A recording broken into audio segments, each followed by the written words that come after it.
recording is started. Would you like to do the clap? Tell me when.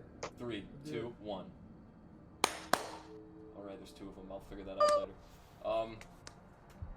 As many of you know, the audio is corrupted. So, without further ado, here's the... Can y'all hear me?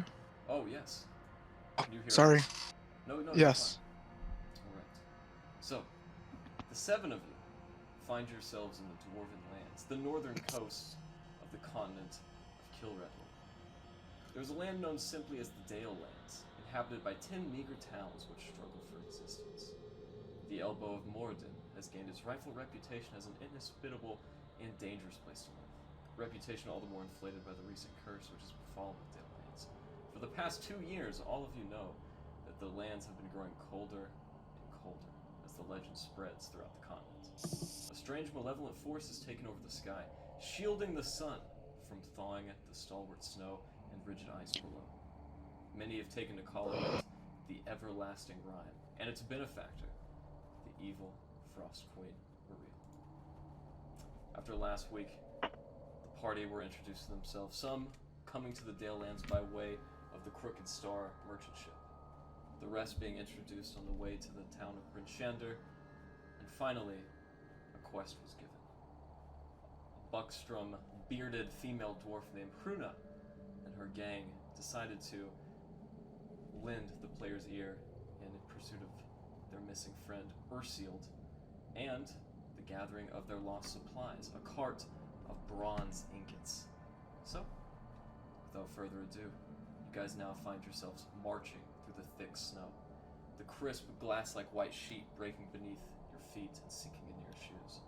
As you guys walk 1, 2, 4 hours, it's now 10 a.m., and though you've been heading northeast, you've no sight of this lost caravan, lost between the town of Caer Dineval and Bryn Shander. As you guys continue your journey, I need everyone to roll me a nature check. I'm fantastic at these. Oh my goodness. Okay. So much for those fucking physical dice. Natural 20. Let's go. Are you muted? This may be a dumb question, but why are there 2 numbers they're showing? Oh, sorry. Yeah, that's just default. If we do disadvantage or advantage, we'll just take the other number. Oh, okay. So the rest of you roll. This is extremely bewildering for you, Rez, as you have never been through a blizzard quite like this. Larry, as you're struggling, jockeying position amongst the very tall humanoids in your party, you too have a hard time seeing ahead. However, Glen, being a stout mountain dwarf, you look through the snow and you know that you're heading northeast, going in the right direction. You guys are not lost. With that, as you guys continue to march, I need everybody to roll me initiative. Because we do roll initiative at the start of every game.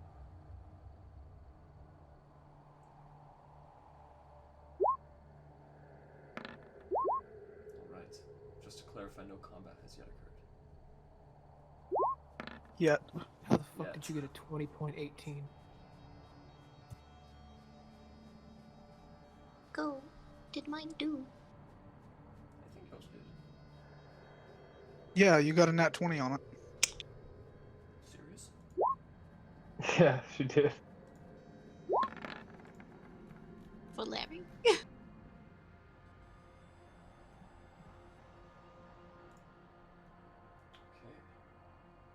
I'll fix that later. In the meantime, as you guys continue to march throughout the snow, I need a marching order. Starting with who's going first.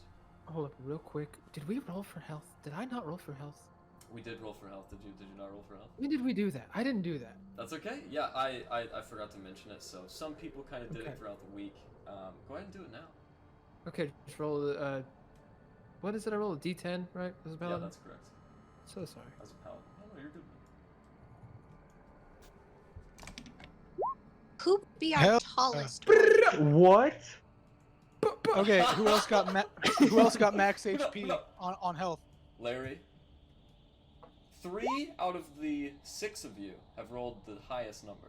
So good job. Glen. I'm not one of those. if you don't mind, since you rolled such a high nature check, we're gonna give it to you. And we'll just say Erlond is behind you. Moralas, Rez, Works for me. and Larry. So, as you guys continue to march, knowing I'll go last just to make sure that we don't lose Larry. Okay. Like to be carried.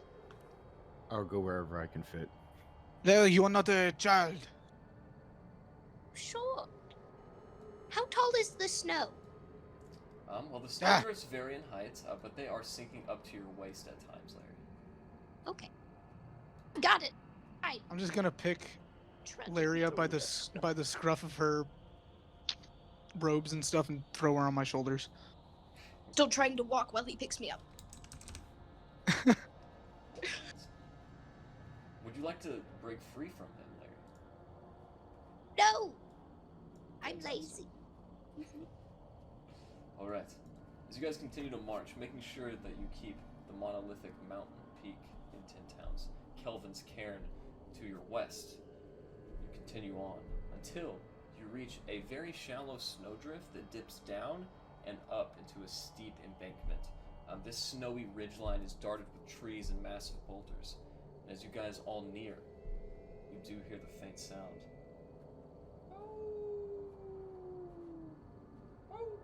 Wolf! Wolf! Can I ascertain like what direction that's coming from? Yeah, so the ridgeline right in front of you, it sounds like the sound is either reverberating behind it or on top of the ridgeline itself.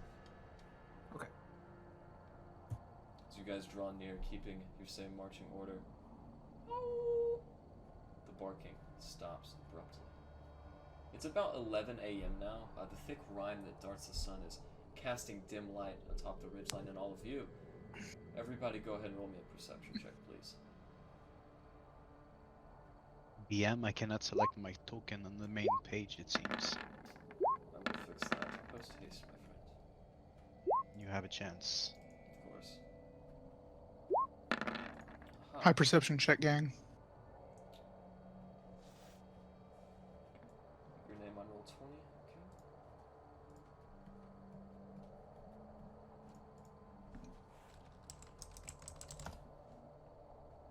What about now, Joe?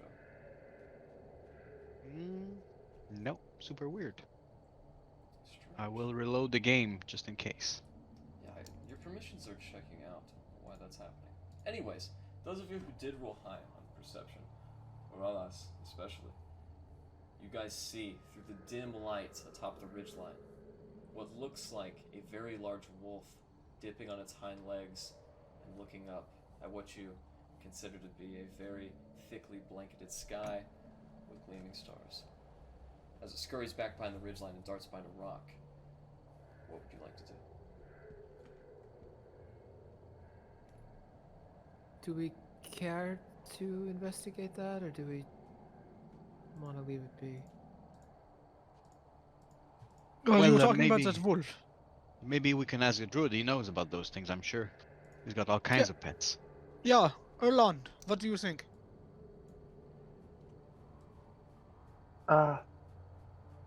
I mean, I guess I can go over there.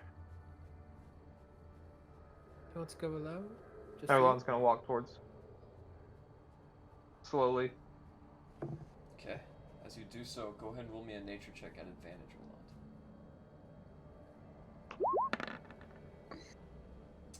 As you approach the ridgeline, you definitely spot these very obvious signs of wolf tracks and droppings in the snow that haven't quite been concealed beneath the white blanket. However, you also notice another track. Slightly hidden behind a stone with your 21 nature, you do find a very large wolf print. It's about twice the size of both of your fists put together. You think that this might either be a magical animal, Erlond, or perhaps even a large wolf.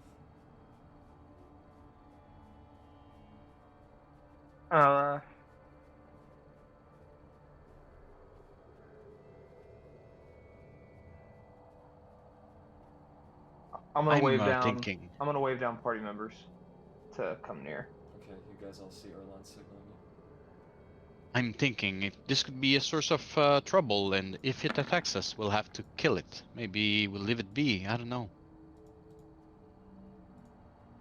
Yeah. I I- approach. So Oralis on this one.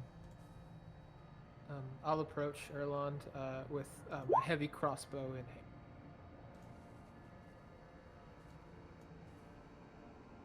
I don't think it's anything, but I just wanted to show somebody so that we know what is out here and what we may be up against on our journey. Absolutely. I don't think there's anything wrong with being prepared for what may come. Um, what do you Shall we think? return to the party? That's kind of what I had in mind. Just try to continue on our journey, and hopefully we don't have to deal with such a creature. Yeah, definitely. Okay. I return back to the party. As you're all reunited, you look around. Knowing that you have to go northeast, you guys either surmise that you can go over the ridge line and continue on your trajectory, or perhaps even curtail around this ridge line. You're not sure where it ends, so you don't really see an inch in sight over this large hill, but that's up to you. If you'd like to circumvent it, or just go straight over the hill. What do you guys think? Over or around?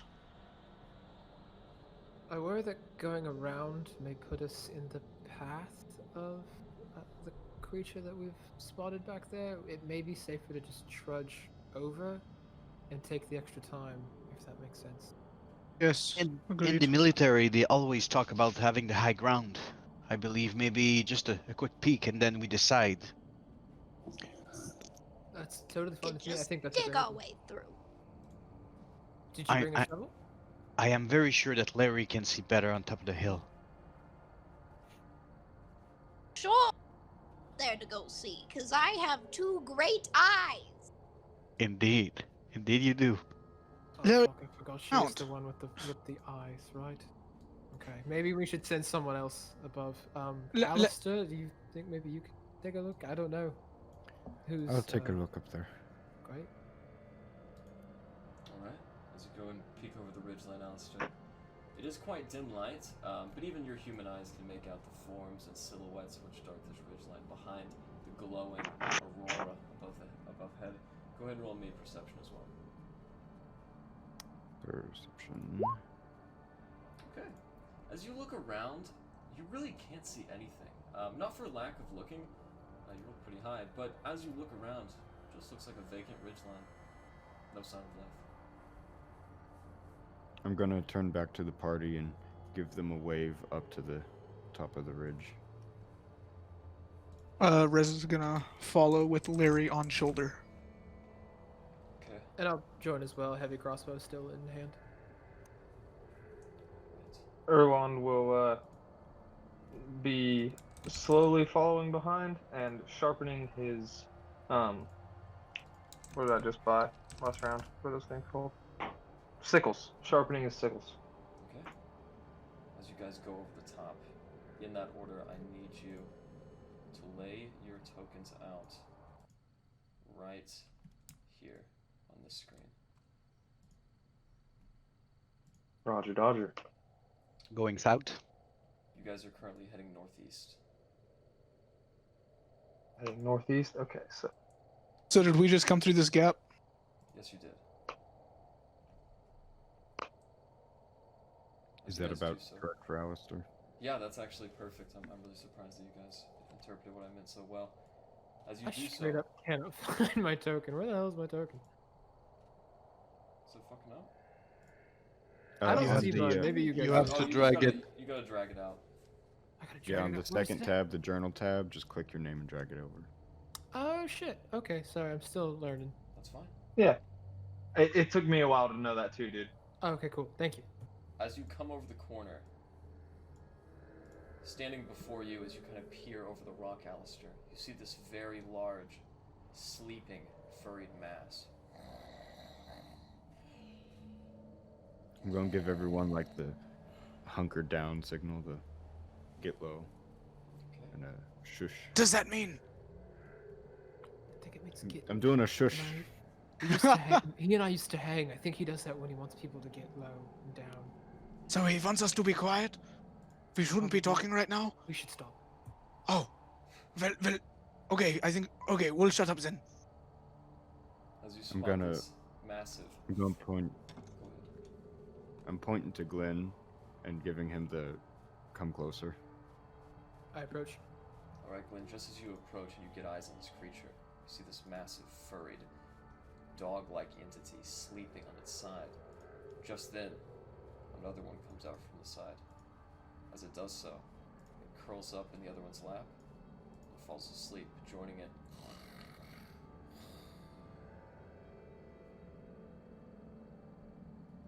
Alistair, what do you make of this? Do you think we could get past him? Should we take him? We might. I mean, given the cold, maybe a pelts as large as these could help. I'm whispering, by the way. Glen is whispering. I'm not. It's a stage whisper. I take it. That's the cub and that's the mum. Might be I would smarter to believe just so. go around. Shit, there. Didn't see you, little slaver. Maybe we can tiptoe past them. We should spread out so we're not moving as a cluster. I'll just stay on your back, Rez. Yes, All right, very well. I'll- Stop shouting. I can't be quiet otherwise.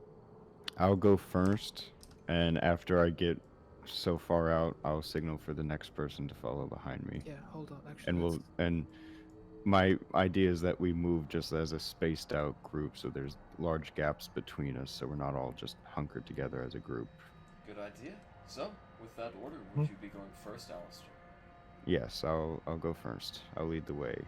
Do I need to? I hate to ask, but do I need to make a stealth check? Oh, I was getting there. Absolutely. Okay. As you do so, go ahead and roll me a. Go ahead and roll me a perception check as well. Perception. To see if you notice that you fuck up. As you cross that corner, as you cross that corner, you don't see it. However, Erlond, as you peek around the rock, standing before you is a small, mangy wolf. As it sits kind of curled up in the rock, you see it stick its nose up in the air, Erlond. It is going to go ahead and roll me a perception check to contest your stealth. Which it gains advantage on. Okay. So with that, Alistair, as soon as you cross that threshold, going this way, right about there, Yeah. you see this wolf as it runs around the corner, picking up snow and dirt in its wake. It crouches before you, small and mangy, an opponent nonetheless. With that, we're going to start with Axelas. Oh, sorry, or should I say Oralas, as he begins his turn. Oralas, what do you want to do? That is very true. That is my name. I will weave my wand into the air, and I will cast my bonfire again in this space. Maybe the big one won't notice, but I'm understanding this. This is going to shit. So here we go. Create bonfire. DC 14 dex if they go on it for 5 fire. And I will back up. I will say excuse me, and that will be my turn for now. There's a big roaring fire in there. Okay. In that square. Perfect. Erlond, what would you like to do as you barely catch this wolf's tail as it exits from your vision right around that boulder to your north? Sorry, I had some connection issues right there. I had to reload roll 20. I can't even click my character sheet right now.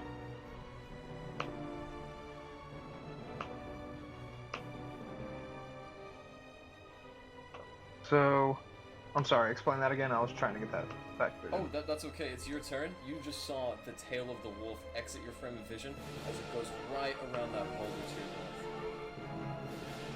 your north.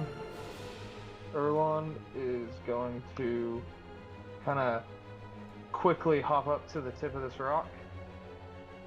See if you can't get a glimpse of what's over there. Oh yeah, and you can see it as plain as day standing before you, as it looks straight at Alistair. Take a bite out of it. And I'm going to cast. Actually, I'm gonna just jump on the back with a dual-wield sickle in my hand and go for a dual melee. Okay. Awesome. Yeah. So you only have one attack as a druid, gotcha. anyways. So when you go in, go ahead and roll me a d20, and since you're proficient, go ahead and add your strength modifier and your proficiency. So that's 2 plus whatever your strength is. Add my strength modifier. Yes, sir. Well, that sucks. Do I have to? Yes. Okay. I don't like that. And then, is that it? Yeah. That's pretty much it. Cool. All right. As you swing the sickle overhead, the mangy wolf kind of curls around and then takes the sickle as it hits it right in the ribcage. It turns around, kneeling up as it looks straight into your eyes, Erlond. Does that end your turn?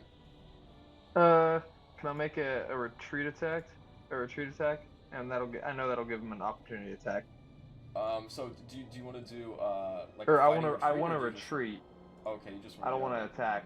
Got you. Yeah, you can absolutely do that. All right, so let me get my mouse back over here. I'm gonna That kind of will trigger retreat back over here to opportunity. this tree. Okay. As you do so.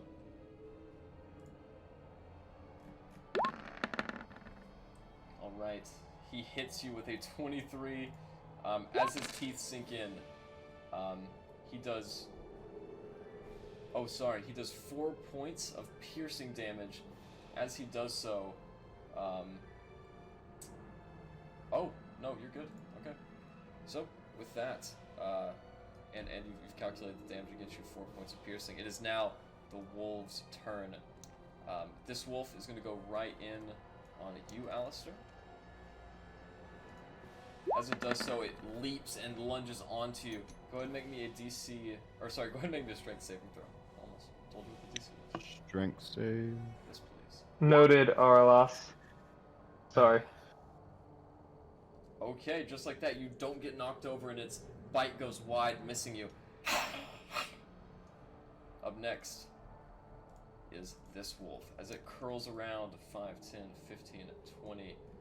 Can't quite get into Glen because he's in between that narrow pass. It's going to sneak around, biting the fellow in the back. Alright, again going wide, it just jumps at you, Oralas, and as it does, you dart out of the way and it crashes into the rock. Up next, however, the biggest wolf in the bunch is going to roll its own perception. Okay, as it stirs awake,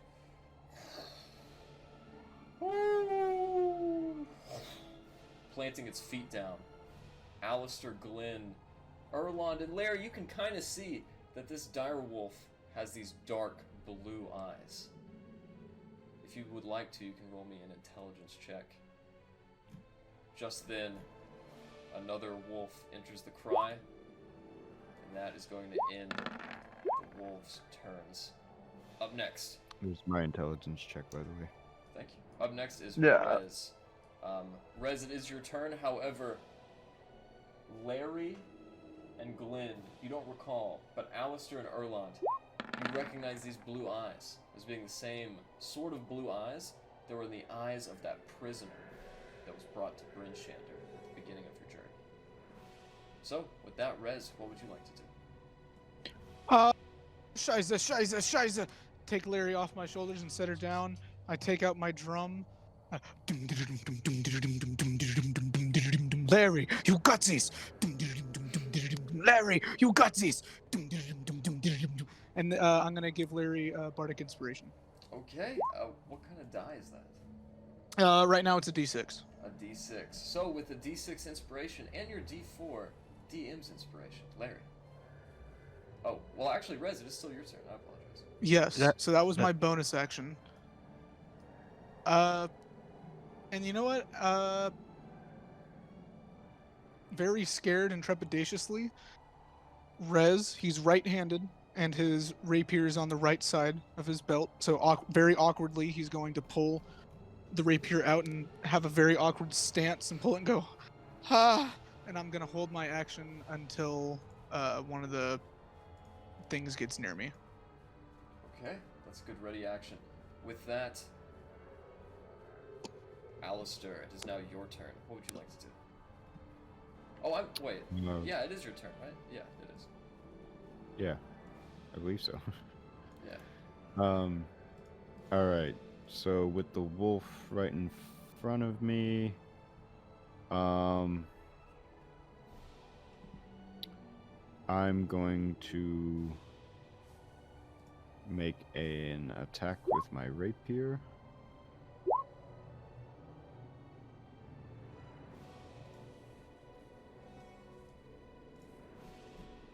I'm Nice. guessing that doesn't hit.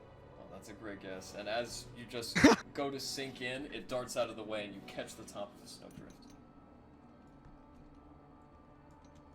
Ah, you rotten bastard.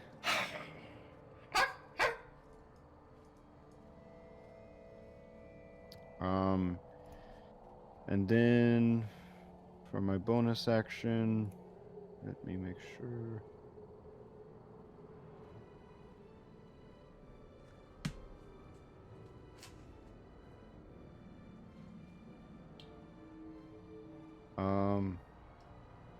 You know what? I'm just gonna end it there. I'm gonna save that. Alright. Up next. Glen, you did not roll a 0, but I have you as a 0 for some reason. Do you remember what you rolled? 8. 8. Well, that's good to know because it is your turn. What would you like to do? Okay, so staying where I'm standing. Can I see the big dire wolf? Oh yeah, as it stirs awake, and you even heard that roar. All of you did. Okay, great. I would like to cast Compelled Duel on it. Now, I don't know how to make the spell show up on the side of Roll20 here. I can read it if that. Do you have it on would help. D&D Beyond? I do not. I've Okay. got the spell pulled up. We can work this out. But We can work this out. Is it on roll? Please, If it's on should I- roll we can 20, there work should this be a out. little. There should be a little Dude, speech bubble thing on it. okay, hold on. Yeah, I'm gonna Let me- do it as well once I find it. It's first level paladin spell, Compelled Duel. I don't know where to find first level spells on here, if I'm being completely honest. There you go. You guys Oh, should be able to see it popped up. Yep. So should the viewers at home. So yeah, looks like it needs to go ahead and make me a wisdom saving throw. So that's on the Big Mama Wolf, yeah? Yes. Alright, Big Mama Wolf looks up, gives me a wisdom save. That is a 12. That just beats me. Ooh. Oh my goodness. So with that, you guys see the direwolf kind of wince before looking around and acquiring a new target. And is this space here? I'm assuming is that a fire? Is that what that Yeah, is? that is a big fire.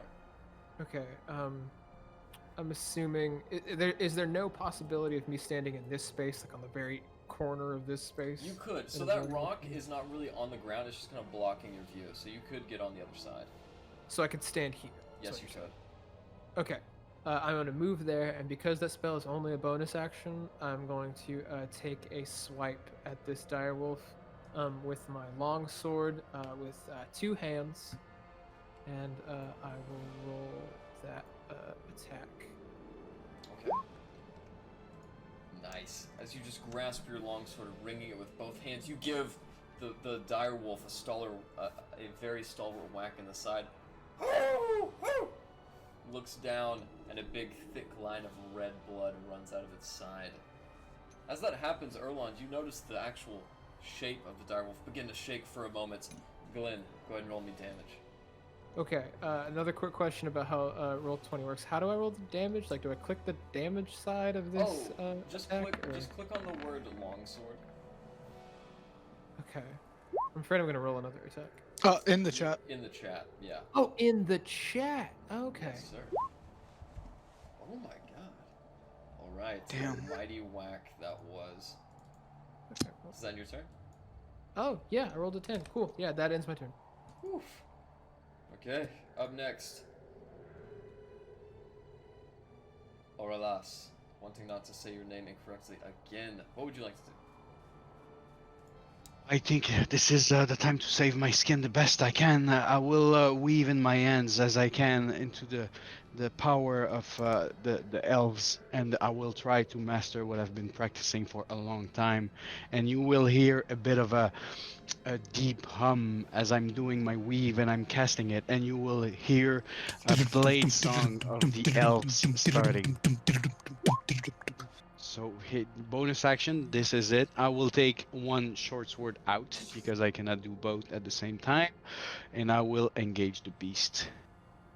Right. Face to face, and short sword, main hand, 24 to hit for 5 piercing Oh damage. my goodness. As you do so, you sink it right in its neck and you see that gout of blood come out, but the wolf retains its form. Now limping, it looks up at you. What else would you like to do? That will be my turn for now, with the humming going on for a minute. All right. Up next, Erlond. As you see this wolf. What about Larry? She had a 22 initiative. Oh, I'm sorry. Yeah, that Gonna would have been say- Larry's turn. Yeah, Larry, what would you like to do? Well, okay. Larry's got some options. First of all, how far are the squares? The squares are 5 feet 5 each. feet each. Okay, so I want to get about right here behind this rock and kind of peer over. And I would like to chunk my returning hammer just at this boy here. Okay.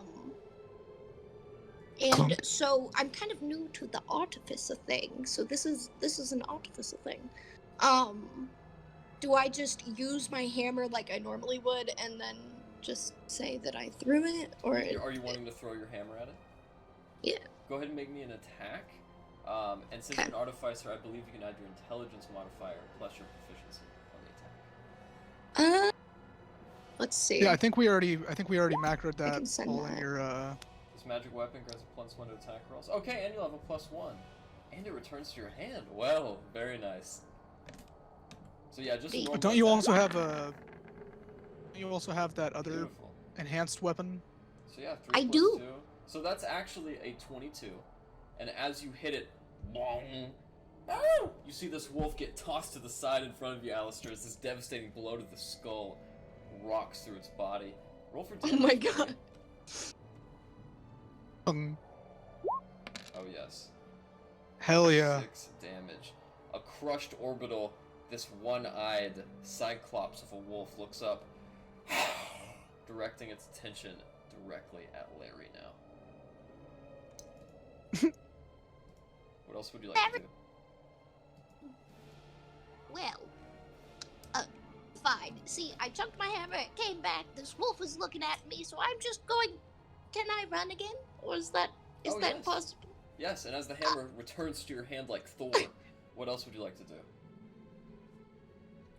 To go run behind our drummer, and wait for till further notice. Okay. Alright, if that ends your turn, Erlond, as you Yes. weep a conciliatory tear for these beautiful creatures of nature that you have to viciously slaughter, you grit your teeth and proceed with your turn. What would you like to do? Yeah, I'm going to form Hunter Story form. Nice. And Nice. then I'm going to, let me make sure I got it right. Yep, and then I'm gonna throw a luminous arrow towards this one right here on the map. Alright. As you guys look to Erlond, he holds his hands aloft in the air, and the And I'll roll stars here. attune with his eyes. Just then, he stretches out his hands in a long celestial blue arrow, not too dissimilar to the manifestation of of the Majin that you know of as Otaku, the Dragonborn character, and then he looses the arrow. Go ahead and make an attack, Erlond. What's my range attack? Is it D20? Yes, and whatever qualities the arrow possesses. I'm not sure.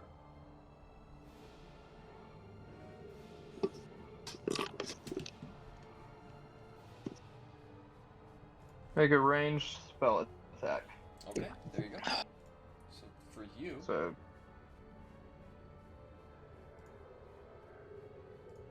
that is going to be a D20 plus 5. D20 plus 5. Got it. First time playing at new level is always the funnest. Okay, as this Yeah. arrow sinks into the body, you see it skewer down the back of the wolf, almost like a shish kebab. Go ahead and roll me damage. Do you know what kind of damage it inflicts? Yep. Oh, D8s are terrible. with that, as it skewers through the wolf, how do you want to do this? I kind of just want to see that arrow show the power of it and just show how it just goes straight through and have it hit a tree in the background. As it spreads this wolf clean, without even a peep, you watch as its last breath exits its mouth in steam, Alistair, and the arrow embeds itself in a tree next to you before it disappears. And then I still got my movement, right? Yes, sir. So after that arrow sinks in, I'm gonna move up here by Alistair, still in my starry form. Okay. And if that ends your turn, it is now the wolf's form. As they unilaterally aggrieve their fallen ally, the dire wolf is going to take its first form. Leering back on 4 paws, it leans out and it's going to try to nip at you, Glen. Alright, does an 18 hit? Yes. Alright, 12 piercing damage as this moth sinks into you. And as the full brunt of the wolf hits you, go ahead and roll me a strength saving throw. Alright, you narrowly avoid it, and as you guys see, the tall mountain dwarf as he is, tall for dwarves anyways, too stout and just too strong of a form to be knocked over by this wolf. He retains his foothold as he struggles against it. Up next, this other wolf, hearing that its ally is in danger, is going to circle around. 5, 10, 15, 20, 25, 80, 30, I mean. How do you count? What is math? Is going to come around and leap at you. Or else. Does a 10 hit? It does not. Okay. It has advantage on attack rolls against a creature if at least one of its allies is within 5 feet. I didn't read that. Ooh, and that is a natural 20. It will hit, and I think this will be the end of the Blade Song. Unfortunately, it will, and as you go unconscious, go ahead and roll me a death saving throw. Whisper GM, if you don't mind. Yeah. As the I'm other one about was to there. have to plug my phone in. Why they save so soon though? Is it Well, they- Ombru? I'm just doing it now. You can wait until your turn if you want. It's up to you. Oh yeah, I'll wait my turn. Easier. I'll set it up. Yeah, we'll do vanilla like that. And as they gnaw on your friends, Rez and Larry, you look back, and Rez, it is now your turn. What would you like to do?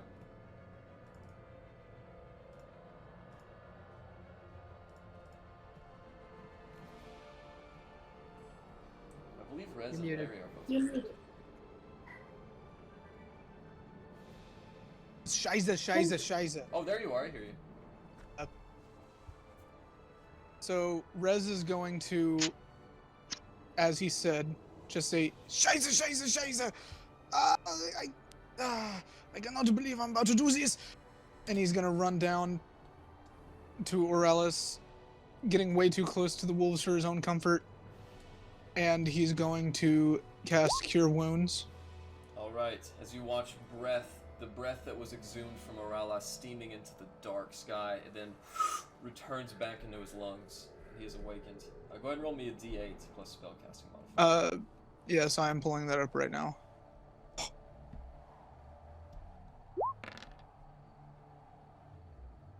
Very nice indeed. So, with 10 extra hit points, Ralas has now been returned to full health. And then just... No, that costs an action. Let me make sure I burned a spell slot. Thank you for tracking Is- that. My bad. No, That's also an action. Fuck. That's an action. Damn it. Okay. I'm just gonna pitter patter my drum, I guess. Okay, let's make it exciting. Go ahead and roll me a performance check. I am nervous. Through the fog of war, your grit and resolve as an artist is maintained. And you Playing my pan flute and tapping the drum, giving Aurelis some background music. Absolutely, it is quite pleasant, or less. With that, because I messed up the turn order, Orlas, go ahead and roll me your death save now. Well, I don't need to because I'm Oh, healed. he's yeah, up. oh, yeah, I'm stupid. Okay, yeah, it's actually your turn. So what would you like to do? I'm still prone, so I will take my movement to stand up. Oinks. And I'll take my second weapon, my other short sword, and I will slice at the one I just attacked.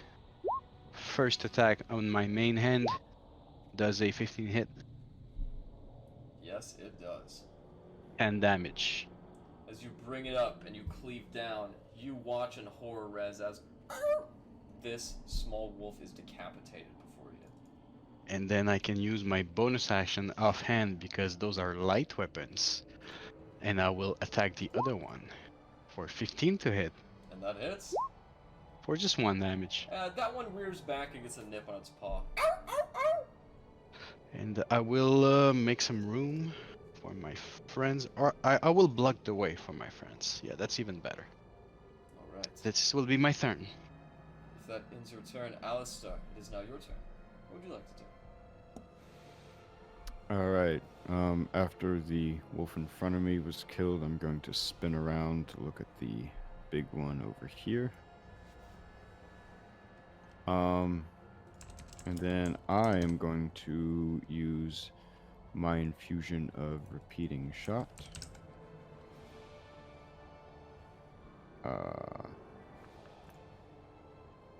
So that's going to be a +1 to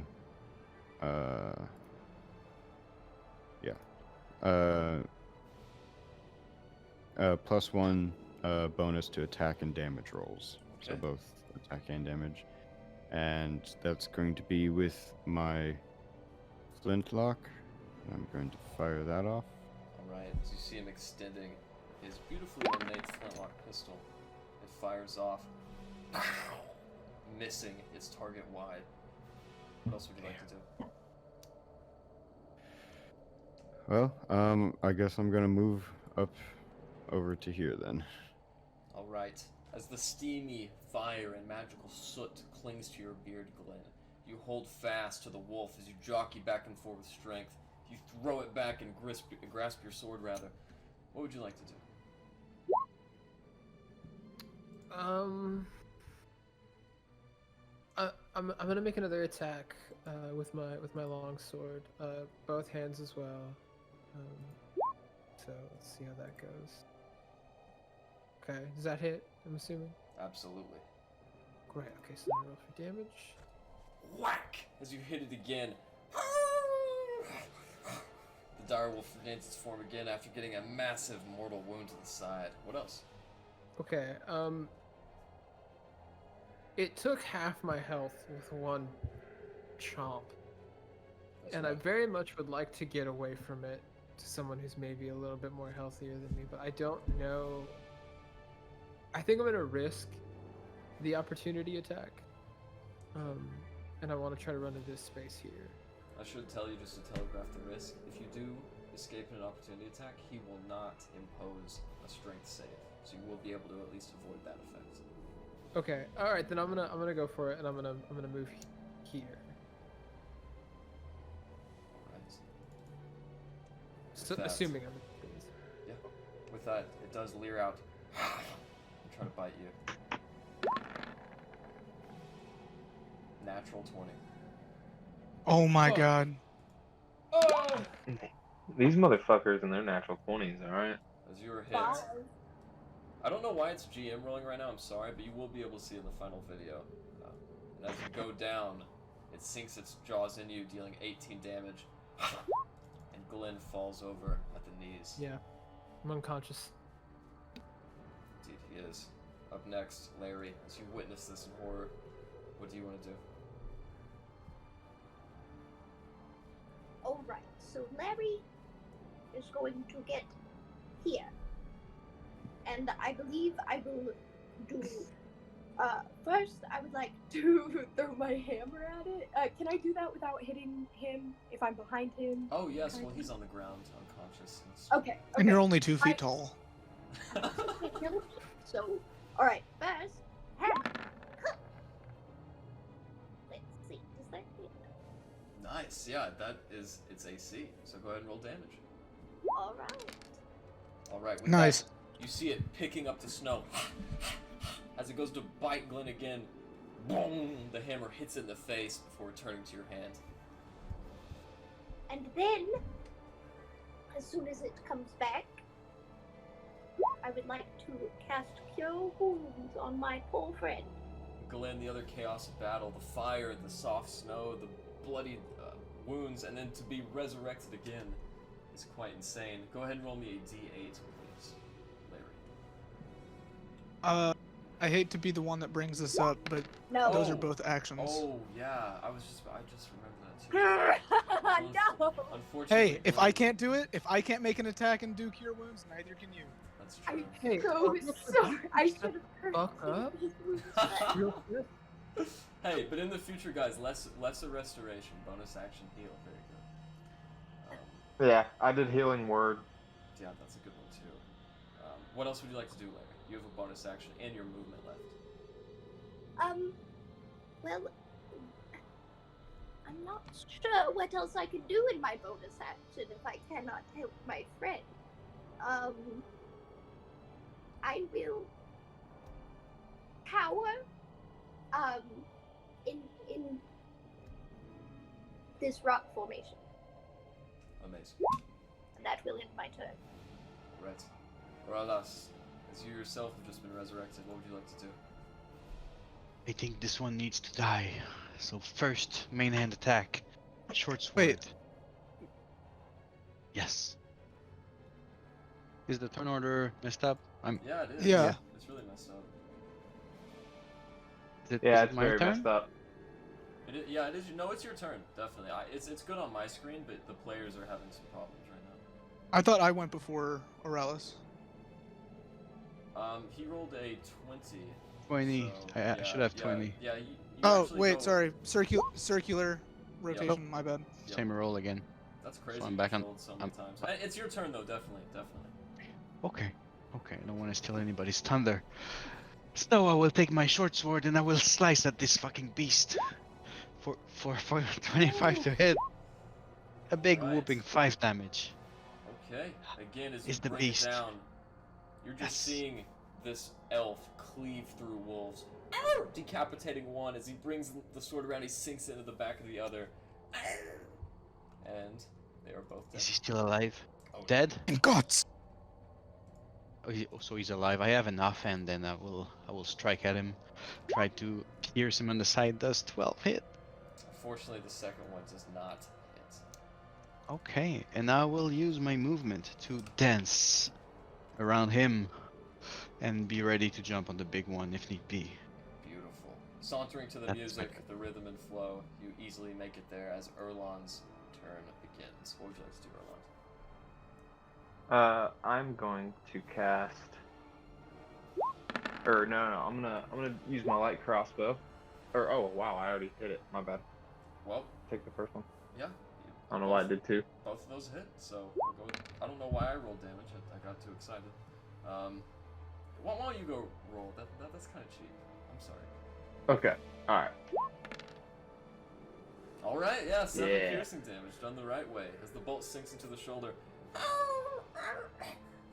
You see it cough up a little bit of blood onto the calf of your fallen ally as it tries to lurch out and bite him.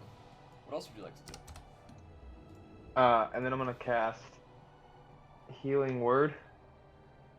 Okay. On I forget how to say his name. Is That's that okay. Alex? No, that's not Alistair. As Glen recovers Glen. from his wounds, you watch His the name? steam and the aurora and the cold, the warmth absorb back into his body. Glen, as you roll over, you see the direwolf leering over you. And I will roll 1d4 plus 3.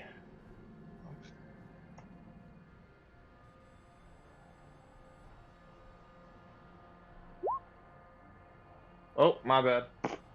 That's okay. If you guys want a quicker way, you can always click on the dice icon and just we can just add that. And then just add 3 to this. 'Cause I Sounds forgot to good. hit add 3. All right, that's 4 So health 4. points, Glen. Just in Sick. time for the direwolf's turn. Damn it. So now the direwolf's turn. He's going to bite Oh. at Glen once more. As that hits, Glen, I hate to tell it myself, but it does also have advantage since I'm on the ground. I'm prone. that is true.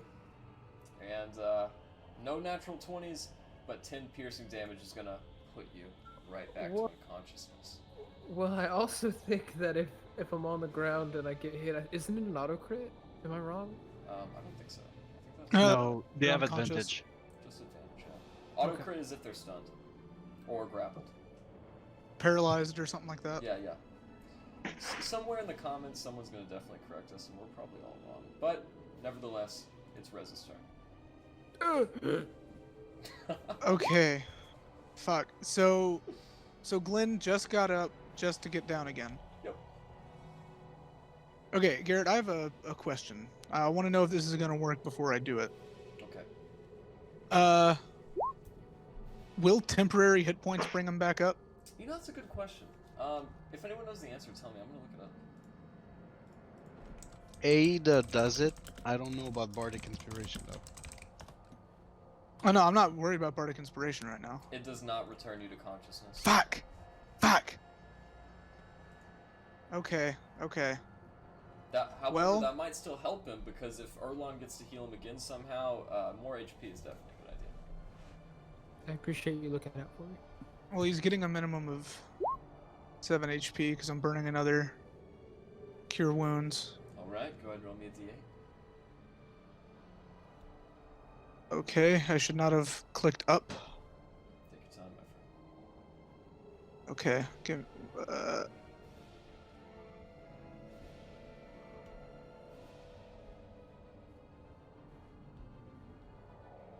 that I almost made us wait longer. Are you giving me the cure wounds? Is that what you said? And with that, Oh shit! You have get been 15 Nice. health restored points, bitch. 15 Well, Sorry, HP. I would have run my way up here. There we go. Gave him the 15 Very HP. excited. Gave him the 15 HP, and then I'm gonna rub his shoulders while he's down. I'm just gonna say, Glenn, you have got this. This is all you. I believe that you can destroy this wolf, okay? And I'm gonna give him a bardic inspiration. Nice. My life looks like a slideshow. So Larry and Glenn, you both have a D6 to play with during this combat or the next 10 minutes. When can I use bardic inspiration? Can I use it on an attack roll? Yes, you can, Yeah. or a death save whenever you would like. Okay. Alright. If that ends your turn, Alistair, as you finally finish loading your flintlock, you cock back the firing mechanism and the flint sparks to your delight. What would you like to do? Alright. I'm going to step up this way and just kind of aim past my allies over their heads and shoulders. Lock it in my sights, and here we go.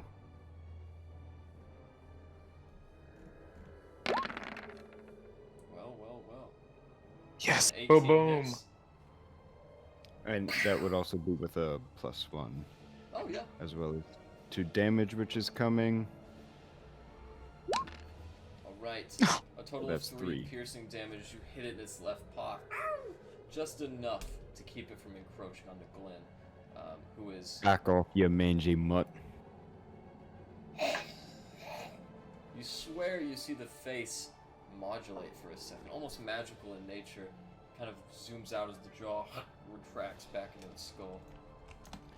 Lads, I don't think this is just some wolf. Up next, Well, my friend, we've already killed your puppies. Glen, as the giant gunshot, the blast of smoke wakens you as it comes across your shoulder. Standing stalwart with your sword once again, what do you want to do? I am going to just stand up, use, my half movement to stand up, and, how roughly, like, I know that this wolf looks injured, but, like, is it, how's it looking? How's it looking right now, if I can ask? Okay, that's a good question. Go ahead and make me a medicine check. This isn't going to cost you an action or anything.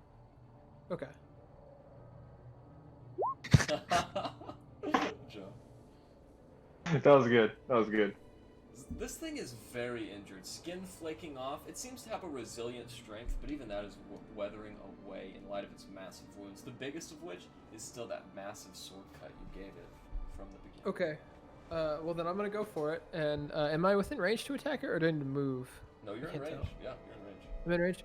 Okay, I'm gonna just make another. I'm gonna stand up, use half my movement, but I'm just gonna stand up and just immediately make another attack with my longsword, both hands. Damn! That hits. Fuck yes.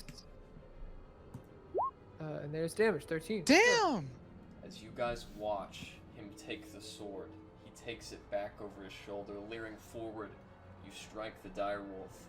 And the reason I'm not asking how do you want to do this is because the direwolf has 13 health points. As you knock it from consciousness, the wolf falls back, loose and discombobulated.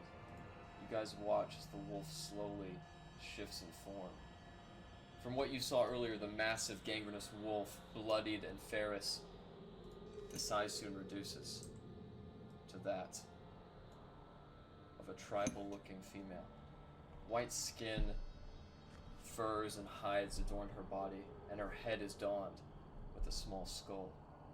Erlond, you know exactly what this creature is. I'm going to whisper it to you. We killed her baby. Hey, he just called her a creature, so. Hey, they had it coming. Well, this is Who all attacked nice and who well, first? but I'm still fighting down here. Even if we did kill a baby, is this our fault? Or was this the wolf's fault? I think the wolf moved first, right? Right? Well, the wolf saw Erlond and then alerted everyone else. I'm not for baby killing. I'd like to... I'll plant my flag right now. I, Gavin, am not for baby killing. However... It's pretty bold of you. That's a pretty So- big hill to die on, man. Are you ready for that? I'm brave. I'm brave. Thank you. Oralas, as you don't know Um, what's going on over it- there, Oralas, you know the fight is occurring when suddenly the wolf in front of you slowly withers and disappears, as do all of the carcasses. So nobody knows I killed two? So Oh no, Rez saw everything. So Phew. is this what you whispered to me? Is this significant to Erlond? No, I mean, you know this and the other players do not. Okay, but it's nothing like concerning or anything like that. You know that this particular creature is not supposed to be where it is. These are typical of the east, Far East, and the Okay. Ragged Glacier. It's very troubling Okay. that this individual would be where it is now. Are we out of combat? Yes, and this Can- human is unconscious before you. Alistair's gonna go up and tie them up with his rope. So I'm just gonna Oh, like come on now. bound their hands and legs in rope. Erlond's gonna come up and make a insight check, kind of just studying and Also seeing. sleeps. Well, that didn't work. Anyway, it's probably not gonna help. Insight, she seems like a rather unconscious human. However, I will say if you'd like to look her in... Like the thing she has. Yeah, go ahead and roll me an investigation check or a perception check. real quick, I'm just gonna say I'm gonna use my 9 points of my lay on hands pool on myself, just to restore me to full. Okay. As you look around, the two most obvious things are two flax horns that adorn either hip. These long, conical cow antlers, or cow horns rather, have been hollowed out as if to make way to contain liquids. Inside both horns are two containers which contain this this light blue frozen liquid. You're not sure exactly what this is, but think that it's something valuable by the way it's kept. As you look further, Erlond, you discover a bright orange pearl and a glass jar containing what looks like small branches with white frosting on them. They look to be deliberately preserved in this way. And does any of the other party see me pulling this out? Probably. If you would like to keep it discreet, you can roll a sleight of hand check. Let's see what it does. I am right there tying them up. Okay, and That's Would we fair. have to roll something, or is that just our passive it perception? would just be your passive perception. Yeah, I don't notice it. You don't. However, or I'll ask, what is your passive perception? It is 11. 11 only. So with that, you do actually see him remove the giant flax horns from the hips. They're very obvious, but you do not see him slip the orange pearl out and put it into his pocket. And I'm gonna keep everything that is there. Okay, Erlond, add to your sheet 2 horns of spirit water, the orange pearl, and 1 jar of shimmerweed. Horns of what? Spirit water. Spirit water. Okay. Do we have So- any idea what this is? What is the plan with this one? And I'm going to just gesture with my sword at the woman, and then I'm gonna very awkwardly put it back in the sheath. You said that she's just unconscious, right? Yes. Very scarred and bruised, and you see that laceration that adorned the wolf's back is now right across her chest in a huge swath. I have. Okay, hold on. I have a little bit of healing capabilities left in me. If it's all right with a lot of you, I could rise it, but she probably wouldn't be too much of a threat. I can get her just up to the point of consciousness, maybe. I think. Larry has a moral inquiry. If you were a mother and a group of people just slaughtered your baby, your infant, I don't would think you she have was a any Yes. mother. left to live for? I Might don't- you just kill her anyway? Larry, I Larry, don't Larry, think they were really You don't real. understand the way of the druids. You don't think they? It is likely that those were just figments of magic that she has created to fight us. But they Yes, were- indeed. Because I did kill 2 of them, and they were really stronger than regular wolves. The 2 that I killed. Look around. There's no other bodies. It is just her now.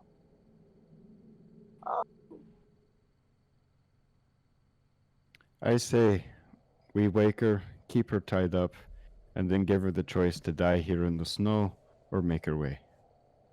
Is So- everyone okay with that? Agreed. I can cast just healing all word, ta- and it will give just 1d4 If plus 3. I think we Actually- should all take a step back and let maybe one person take control of the situation. Hide with me behind this rock. I actually have the ability. I can bring her just up from the point of consciousness. I have, as a player, I have lay on hands, and I have 1 healing point left in my pool for lay on hands. Nice. If it helps, better. I can stay here with my gun held against her head for when she wakes up to try think- and keep the situation under Uh, control. Is she already tied up? Yeah, she's tied up. Let's maybe not rouse her with a gun barrel. I think maybe the ropes could be enough.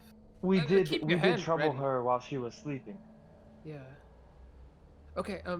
If it's alright with a lot of you, I think I'll just I'll wake her up if that's okay with you. Alistair's gonna step back, but he's gonna have his gun held out. Yeah, Rez is going to take a few paces back as well. Larry will stand Erlon's up gonna to the have top of his this light rock. crossbow in his hand, but be right there. Okay, and I will use my 1 point that I have left in my lay on hands pool, and use it on this woman. As you see this woman come to life, her hands bound, she opens her eyes for a second, surprised to even be conscious, before she quickly stirs, trotting around like an animal and leaps to her Erlon's gonna back. talk Druidic. Erlon's gonna talk in Druidic as soon as she wakes up. As you do, she looks up at We you. we don't mean to trouble you. We're so sorry. You startled us. Minedeth non blackwood, Mictonan tigres ver. You don't know what she says, but, Erlond, you know that she says this. Well, the party didn't hear what I said, right? They couldn't understand what No. I said. That's right, but if you used a crazy cool fantasy accent, then I wouldn't know either. Oh, All my weapons are What- sheathed, by the way. I What feel does like that mean? I think that means from here on out, if it's Druidic, speak in some crazy language and then just whisper it to the GM. I'll leave this between the two of you, and I'm gonna step back a few feet and give you space to approach if you so choose. did you get the message, Remy? I did. Is it GM roll or just GM? /W space GM. You can speak though if you don't mind disclosing the information to the party. They'll just not be able to hear what you say. Of course not. We were just troubled by your wolf spawn that were around in the area. We are so sorry. She looks around at all of you, assessing the party's presence. Well, it does seem that you have caught me in a very precarious situation. Perhaps you let me go, and we forget I was ever here to begin with. You're gonna play nice? All I was doing was protecting the wild. I have reason to believe that my life is in danger. I can respect a free spirit like that. And I'll step forward and cautiously remove the binds with one hand, but still holding my gun with the other. And Erlond will, as he's doing that, cast Healing Word. She looks up in surprise and curiosity fills her face. So, That'll do roll d4 plus 3. then you are really not here to kill me. We got better things to do. Why Just have- passing through. Wait. Ask her about the cart, the caravan. I love the way you did that. That was great. My companion brings up a good point. We're looking for a caravan. You seen it? Goblins. I have seen such creatures on the high road. However, once they entered the snow, I thought it best to leave them alone. You will find the entrance of their tracks just north of here, and they happen to camp next to a cavern in the northeast. And throughout the next few moments, she gives you guys precise directions on how to get there. As she's doing this, Alistair's going to be conferring with his navigation tool kit that he has. I'm going to approach the few of them, and I'm going to sit down and not open it, but set the dulcimer in my lap. I'm just going to say, if you would stay a moment with us, I have ways of making all of us feel a little bit better after a fight like that. I appreciate the company. However, I did not come out here with the intention of getting good feelings. Well, you've never heard me play then. You said you feared for your life? That is correct, and once I saw the face of your sea elfin friend here, I thought that my days were numbered. We encountered one like you, at least with the same eyes, back in town, ways back. That is impossible. Please, what do you mean? I've seen those eyes before, recently. Those eyes only appear whenever one has deep attunement to the Earth Mother, Auril. The person you saw must have been a druid, but if that was the case, why would they be in a dirty village? Well, I wouldn't say they were too keen on being there. And neither would I if I was to find myself in such a place. However, I have been on the run for many moons now. I would much like a rest and some, what you call, muzak.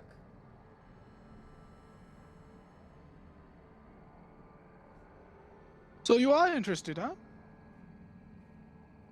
Let us see what you can do. Human? Okay, She asked curiously. that is a tricky She's question. asking all of us. It seems so. It's strange how she kind of doesn't really have a very good grasp on common. Okay, in the D&D chat, I'm dropping a video of what Rez begins to play. As you guys are all huddled around this druid now, you do notice she emits a foul odor. It seems as though she hasn't been bathing in a while, and especially in the cold, she hasn't been outside of her druid form in quite some time.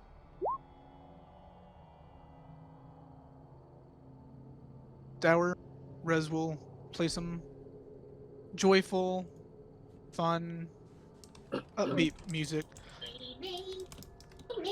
And on top of your, on top of the health you replenish from taking a short rest, you also get to add a d6 to that. Okay. She is going to roll an insight check on Erlond, which is a natural 20. It was your birthday, dude. She knows your birthday, dude. I love that. You there, Tigresvel. What brings you so far from home? I don't know what you mean. This is my home. This is most strange. Most of your fellow tribesmen from the east wage war against us relentlessly. However, you have healed me. Why is this? I don't know. I just I try to do good. I don't know. I've never really been to a city besides when I was just in one with these people, and I'm just trying to do better in life and make the one who raised me proud. All children are equal under the eyes of Saukuruk. You have made them proud by showing me peace this day. I will not forget it. Thank you. As the music picks up and fills the air and you all replenish a short rest, you can roll some hit die in addendum to an additional 1d6 from Rez's beautiful work. You guys notice that it is getting dark, and it is getting dark fast. It's approximately 2 p.m. right now. We should keep moving, Can we yeah? take, Slaughter like- those goblins and... Can we take like the quickest bathroom break? I have to pee so bad. Yes, let us take a bath. Okay, yes. Thank Agreed. God. I Yes, need to thank fix my God. lighting, too. It's dark in I gotta mute Brooklyn. myself. That almost got awkward. Joe is on fire tonight, man.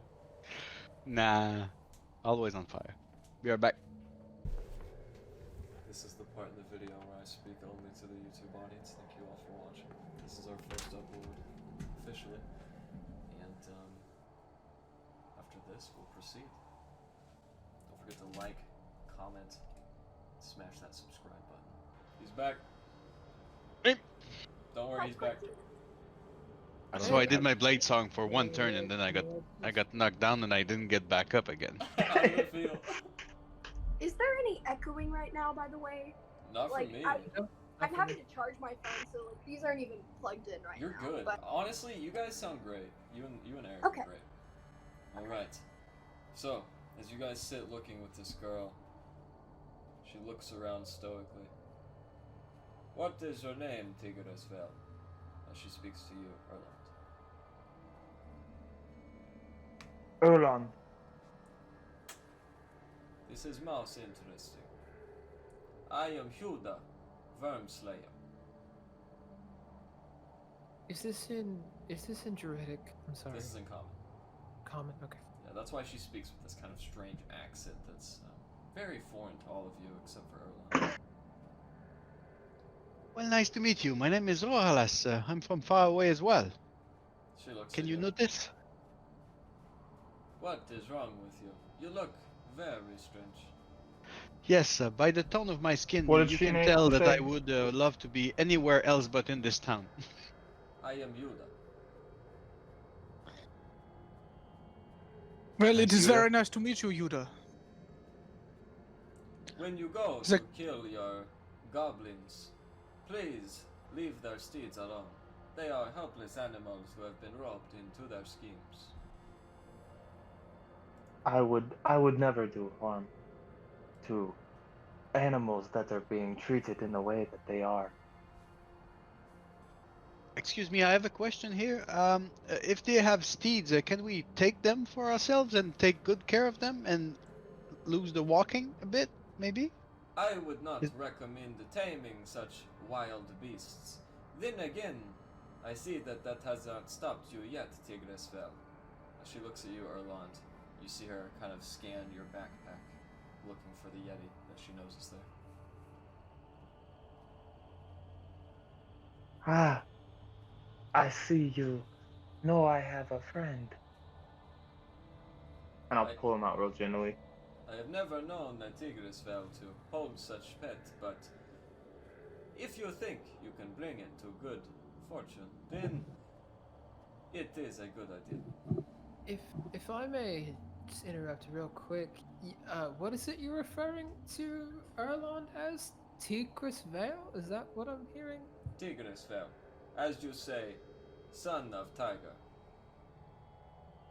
Son of Tiger? Maybe we'll talk more about that later, Erlond, but I'll let you have your conversations. Is that a way to describe his bad shaving, or there's another meaning to it? He is a son of tiger. Tigrisvels are very easy to tell amongst other tribes. Interesting. To be honest, we're all learning something today.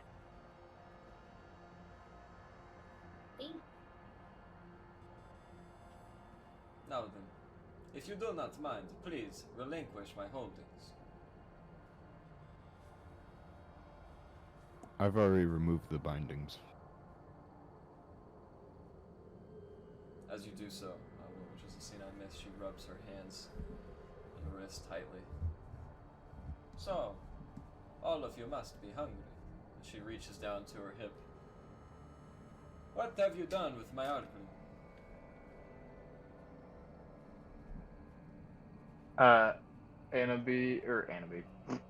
Erlond is going to pull out one of the horns of spirit water and the what was that? The glass jar with the twigs and stuff.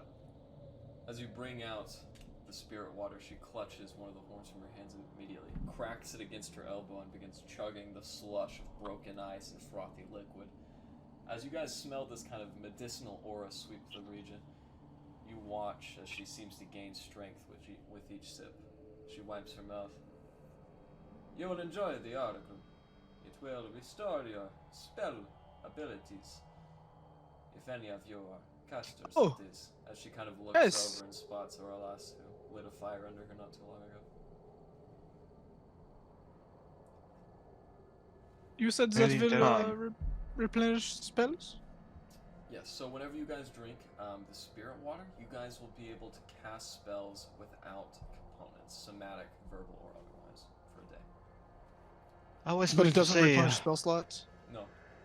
I was going to say this could go to our strongest spell user, but so far, with all the healing you've done, my bard friend, maybe you should hold on to it. I don't know. Is it a druid only medicine? Anybody can drink the oracle. However, it is much better when it is not frozen. It's good to know. I think I can hold And on to it for Erlond- now until we figure out a good consumer. Erlond still has the other one, right? He does. And she doesn't seem Okay. interested in it, just so enraptured in the one that she does have.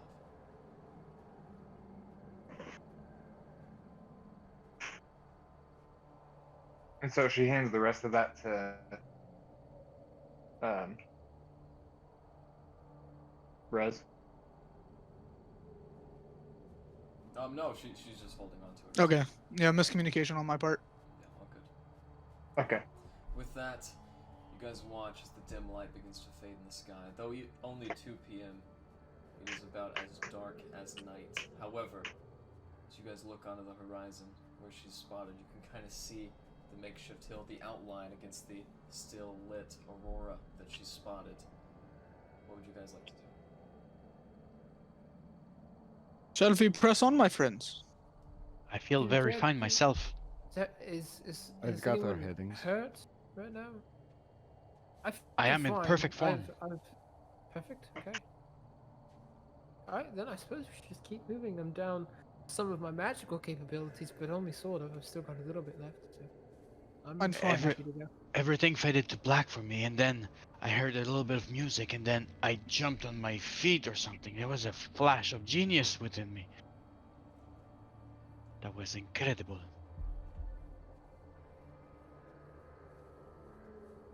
Go down pretty fast. I had to do something. Well, my friend, I owe you a couple good drinks, and I will try to save your life the same. Very well. That sounds great. I could use a drink. And a life. Yes, very funny. Haha. Before you all go, you should know that more of my brothers and sisters are out there in the wilderness, and they are not nearly as polite as I am.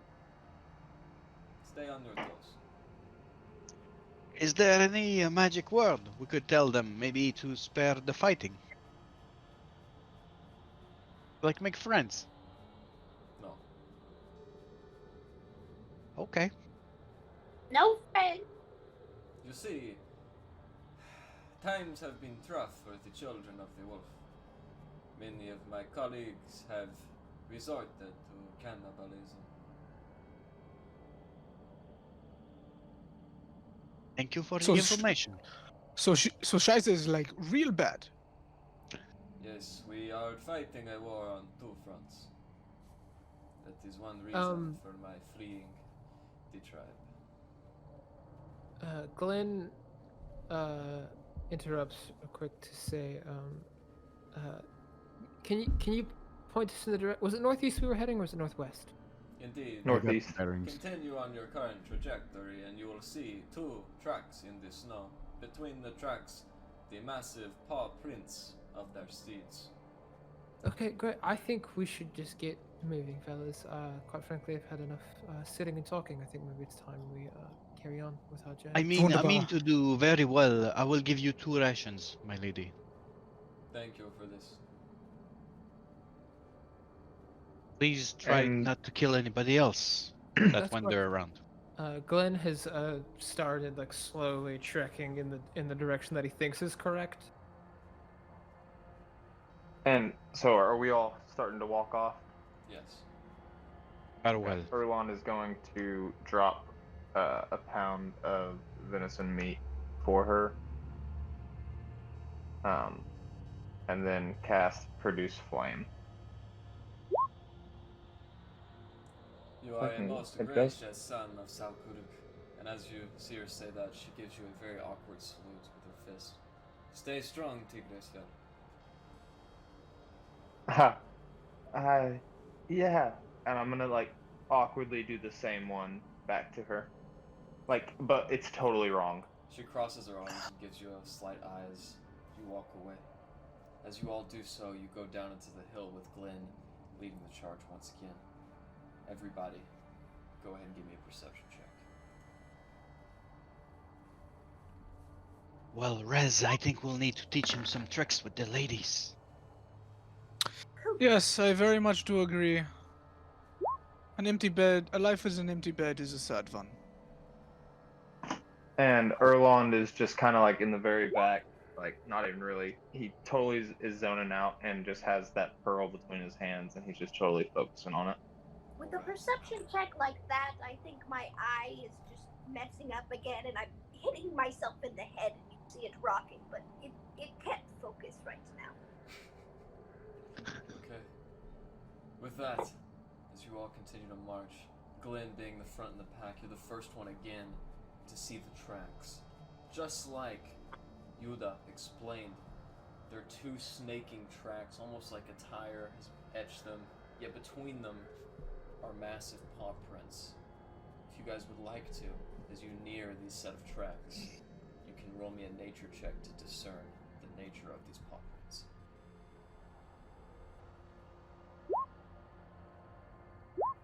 You know, guys, I know exactly what these creatures are. Is there some type of paw print? Larry, Not doing well. Larry, you think that these are the paw prints of a yeti. I know what this is. Oralas. Did you roll 2 once? Yes, she did. 2 natural ones. Snake eyes. Oralas. You and everyone else who rolled above a 15 know that these are the unmistakable signs of bear paws. Oh, let's just ride some bears. Yes, indeed. No. That is really what I think it is. Bears are like a yeti in some way, you know? Very similar. It's a yeti. No, Larry, I really don't think it's a yeti. They look much more like bear prints. All right, you just ju- keep making that. Erlond, what is the name of your little companion? Ah. I don't have a name yet. And I'm just kind of gonna be playing with him, Well, like. Yes, Larry. Look at the little thing's feet. That does not look like the tracks. Buttokins. And like Erlon's gonna like stop for a second and notice what's happening. He's gonna set down the yeti, not like set him down, but keep him in his arm and like put the paw next to the other track. See? Bear paw. You see the small yeti who Larry is called Butterkins looks down, puts his paw in that paw and kind of looks dumbstruck for a few seconds. Say,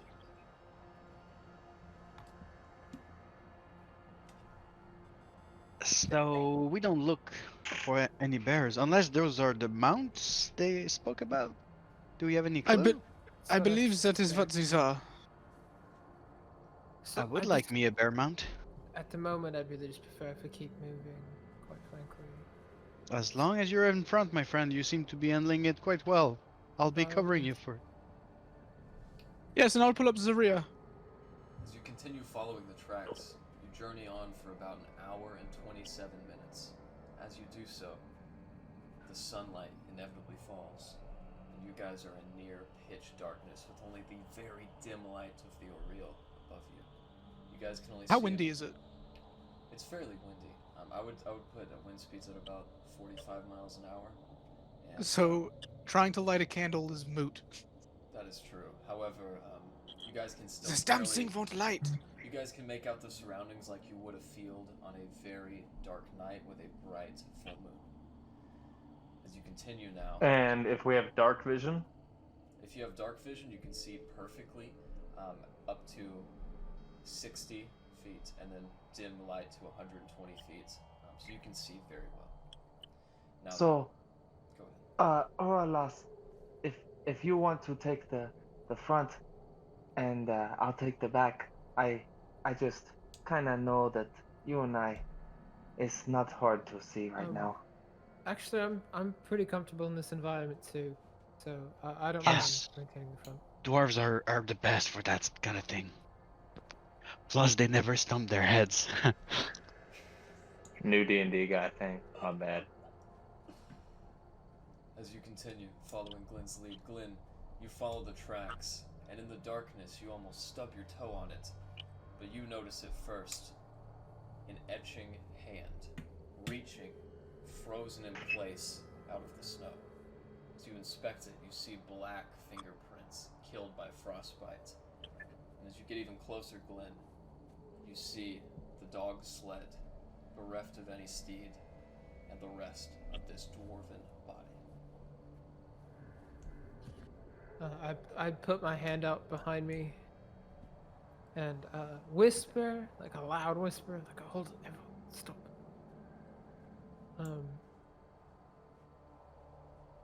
And I'll slowly like motion for people to like approach and check out the scene we found.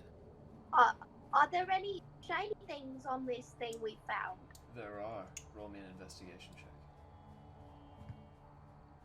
Is there any undead, or is it safe? Can I help Larry with that and give her advantage?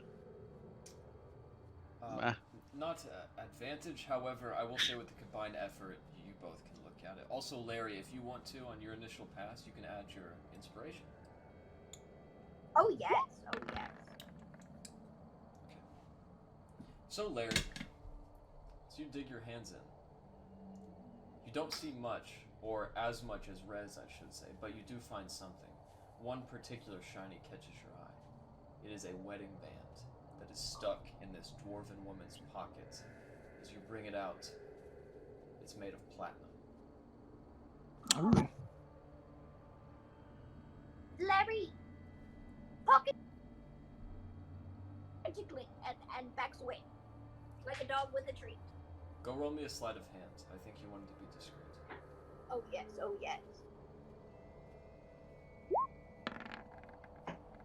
She does very well. However, since you rolled investigation as well, Rez, you notice the crossbow bolt sticking from the throat of this dwarven woman, her 5 o'clock shadow stilled in her frozen death expression. In her pockets, you find a set of wrought iron keys, a set of reins that connected to the dogs, leather reins, and a map of Tin Towns. Would you like to look at the map? Yes, very much. If I may, I'd like to. You told me are there 2 dwarven bodies that we found?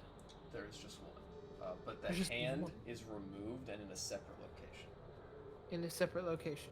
Okay, I was gonna try, if I could, to determine the cause of death. As soon as you start looking around, Rez is just gonna point to the crossbow bolt sticking out of this one's neck and say, I think they were ambushed. Makes sense. So, you guys should be able to see this map. It is a simple geographical Damn. map, however, all of the locations you've discovered so far have been revealed. You should be able to see Bryn Shander, Revel's End, and to the northeast, you guys should also be able to see, since you've been told about it, the city of Caradinafol. And Revel's End is where we started, right? That's right. You made quite the journey on those axe peaks to get to Bryn Shander. Where is Bryn Shander? Oh wow, that's quite a bit away. Yep, you guys are currently leaving Bryn Shander, which means you're about right here when you encountered Judah. Now then, as you guys continue with your newfound loot, Glen, as you continue to lead the way, you don't need to roll perception, because as you make your way over one last shallow hill, the hill where that dog sled was, you also see a small campground. As the tracks weave down the snowy embankment to the end, you see a goblin, very distant, but a small humanoid figure sitting atop this wagon. dim camp light from a nearby fire resumes the place. And as you guys look at the beings around the campfire, everybody roll me a perception check.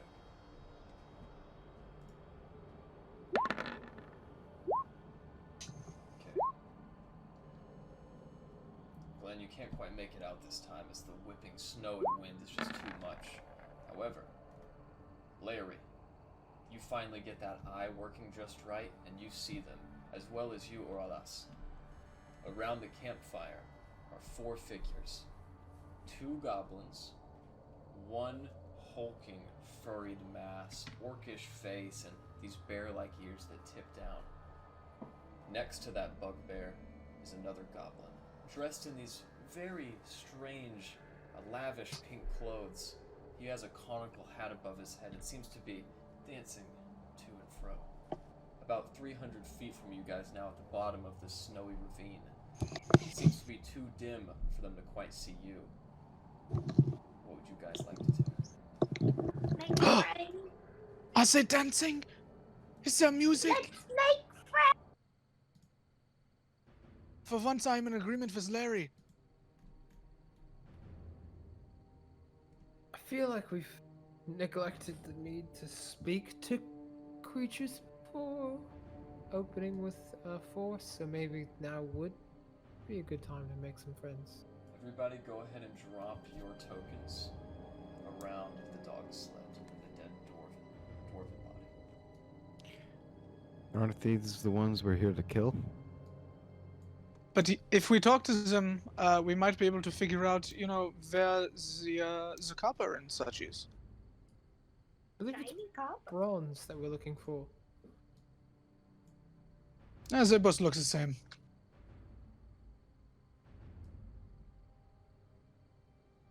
You learn the difference whenever you're trading constantly. That is true. As you and Alistair both roll your eyes slightly, you guys do spot the caravan and the bears, or should I say the polar bears, pulling the wagon. Yes. We just missed you, Larry. Yeti. Yes, yetis on 4 legs. That is very true. I see them now. I've only seen the one, so Yeti. could be. I don't know. Maybe. And where do we see the guys we just saw? The bugbear and all? The campfire is right behind the caravan. You can't quite Okay, that's see it the one. unless you go back to the top of the hill. However, you That was can it. see these 4 silhouettes in the back.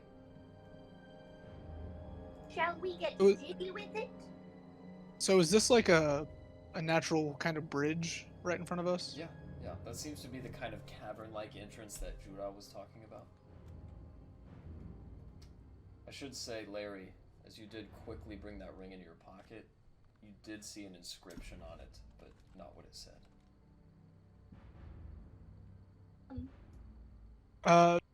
Can I roll a stealth check just to be army crawling up this thing?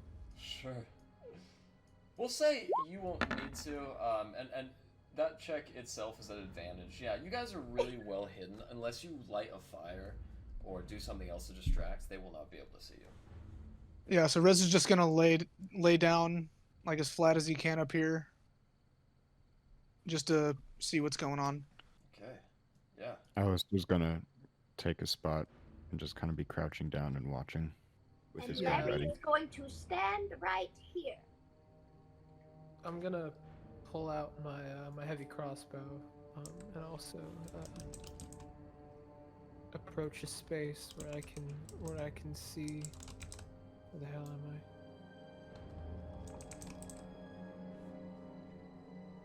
Okay. Yeah. You can definitely see even from your previous position. My friends, I think a bugbear is something really mean. Maybe You I know- could try.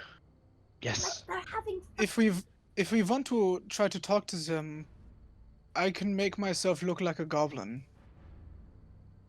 Incredible. I can try to make the 2 goblins sleep maybe as well. I have that ability just one time, I would say. Okay. Well, let's discuss the plan now. We Yeah, can send me actually- in to try to talk to them, or we could just surround them and kill them all, or If we were to bait them in, the bears are tied to the cart, aren't they?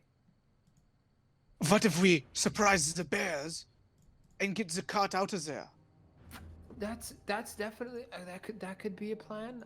I was thinking if my magics works the way I would hope, I might be able to keep the bugbear focused on me, and then maybe the rest of you could take out the others while me and the bugbear just try to duke it out until that circumstance upholds. Yes. I think that we could try to ignore the polar bears. Last time we surprised the wolf, it almost killed us. That is true. So I sleep 2 goblins?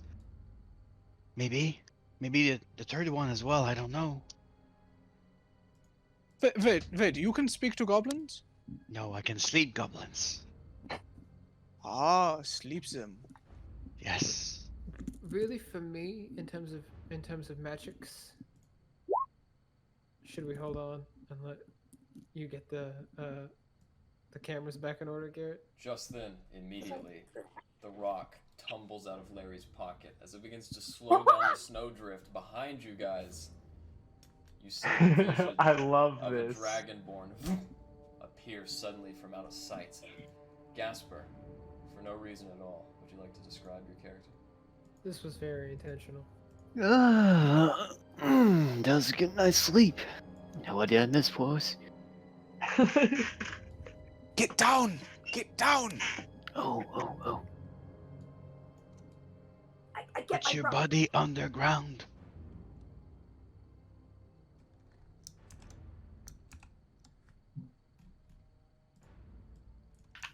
Alright, yeah, go ahead and turn on your webcam, Gasper. I'm trying to. Take your time. Honestly, I love that cat gif, so you can just do that if you want. It's a good gif.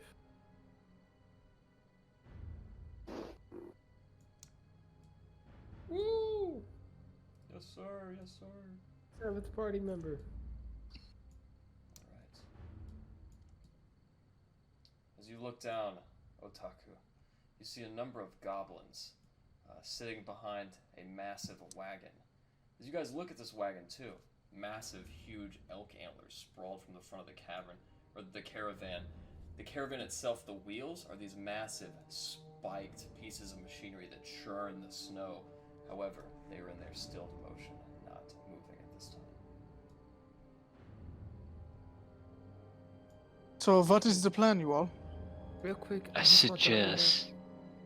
I only have the capability of casting one more spell today. And it Well, comes you and I down are in to the same whether- boat. It comes down to whether or not I should try to isolate a creature, or if I should be able to heal one of your wounds. What And if we all take our positions and all at once we make our go, divide and conquer? Okay. Glen, divide and conquer. I think you ought to take on the biggest fella. Okay. I can Wait, pop off wait. a shot and try and get the guy on the Just so wagon. my understanding is correct, we are here to find some bronze bars. They would know where they are, don't you think? Yeah, Yes, so I think Bronze I think we and, should- also a person, Earthfield, correct? I was sick. It seems as though you have already found the person.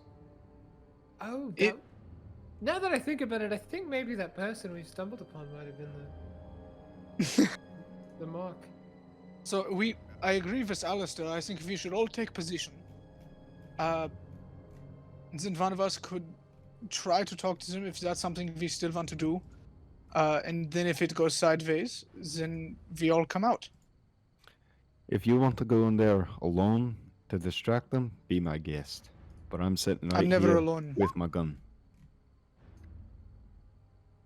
I I suggest. suspect we just open up. I suggest we keep the one on cart alive and kill everyone else. What if all the bronze is on that cart? Well, then I Gotta suppose kill we- the yetis.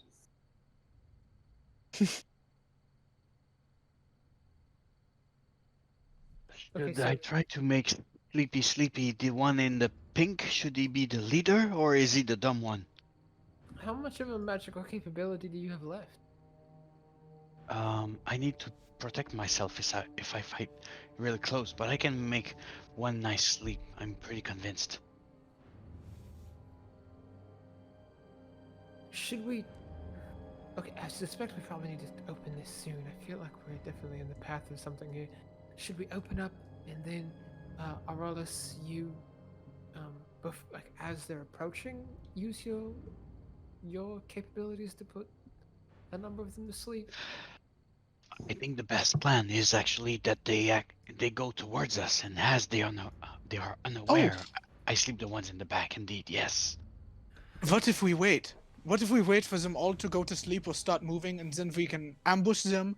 Because they're going to have to come through here. Otherwise, they're going to have to turn their cart around. We could ambush them if they start moving, or we could wait for them to sleep and then surprise them in their sleep. Nah, we What sleep. if 4 more arrive? Make sure the polar bear sleeps because they're pretty aware of their surroundings. Hey, what But if we they are put the also tied up. bears to sleep? You never know, crazy We don't polar want bear them would to take do. the cart off. That is true. The bronze could be in that cart. Hey, that's the job. We come get the cart with the bronze. Kill I those think that took it. the only mean one Yeah. seems to be the bugbear. What if you guys all attack the bugbear and I try to sleepy the goblins? My do it. hammer. Do you, Slave, we all know about your hammer. Oh, do you have anything that's farther away? get my hammer. Well, I also got a light crossbow. I could use. Better. Suddenly, Okay. as you guys continue having this conversation, you see the bugbear as he scarfs down what remains that he has from that animal carcass on the spit roast. As he finally scarfs that last meat, the other 2 goblins get in the back of the wagon, and the pink one walks alongside the cart. Just then, as the polar bears begin to move with a quick whack from the reins of that really fucking old-looking goblin riding it at the front. Old prospectory, wrinkled face, pernicious nose. He sits there scanning and grimaces with excitement as this pink ally jumps in the passenger seat. Put him on the best to sleep. As the group is now coming to you guys, I'm going to say that they get to about 60 feet away as you suddenly hear the singing of the goblin to the right. As he sits there. Beautiful. We bow to she who wears the crown. Let the world shiver with dread. Clad in white, winter's gown, her snow enshrouds the dead. The other goblin whips the reins once more, and now they are as close as this furthermost bear as it closes in on you guys now. About right here. Time to act now. Put Say the we bears put to the sleep. bears to sleep. I'm about to shoot the bugbear if no one stops me. The bugbear and the goblins are inside of the wagon. The only ones you guys can see are these 2 up front and the 2 polar bears. I'm going to Alright. take aim at the driver. Yeah. All of us up north, hit the driver. The other ones, hit the Bard. 3, 2, 1, go. Alright. Erlond, get the fuck here. This is going to be our introduction to free actions and stealth attacks. Erlond, you get your movement speed before the turn happens. Where do you want to go? You're a little far away. Yeah, where am I? There I am. My bad. You're good. As you guys all look out. We're gonna yeah, give you a alright. free action, starting at the top. Larry, what are you doing? He is going to use their crossbow as previously stated. And I think I'm going to stay in this. Well, I'll move over a little. And I'm gonna shoot one of the yetis. Oh, okay. Probably the one closest. This one.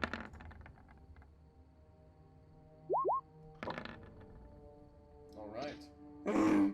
And then my crossbow also has a It's an enchanted weapon. So it gets a bonus to attack and damage roll. Okay. Can you have more than one of those enchanted at a time? I don't think so. I just have one enchanted weapon. The other one is the returning weapon. Okay. So these You are can have different. two. Okay, that makes sense. to Yeah, me. they're two separate ones. So you've hit it with the crossbow, Yes. and then you want to use your weapon as well. Well, her Oh, You her said your crossbow is the was weapon. the- Oh, I gotcha. Okay, yeah. So as the bolt sinks down, it hits the side of the polar bear. As the other goblins looked up, we're under attack! Won't they get us? Oh, don't worry. And you guys see this pink goblin who was giving orders and dancing around earlier disappears into the back of the wagon. However, you guys still get your free round because you guys are stealthed. Does that end your turn, Larry? Yes. Okay. Up next, Horadas. What would you like to do? I don't understand. I added myself back to the turn and I disappeared again.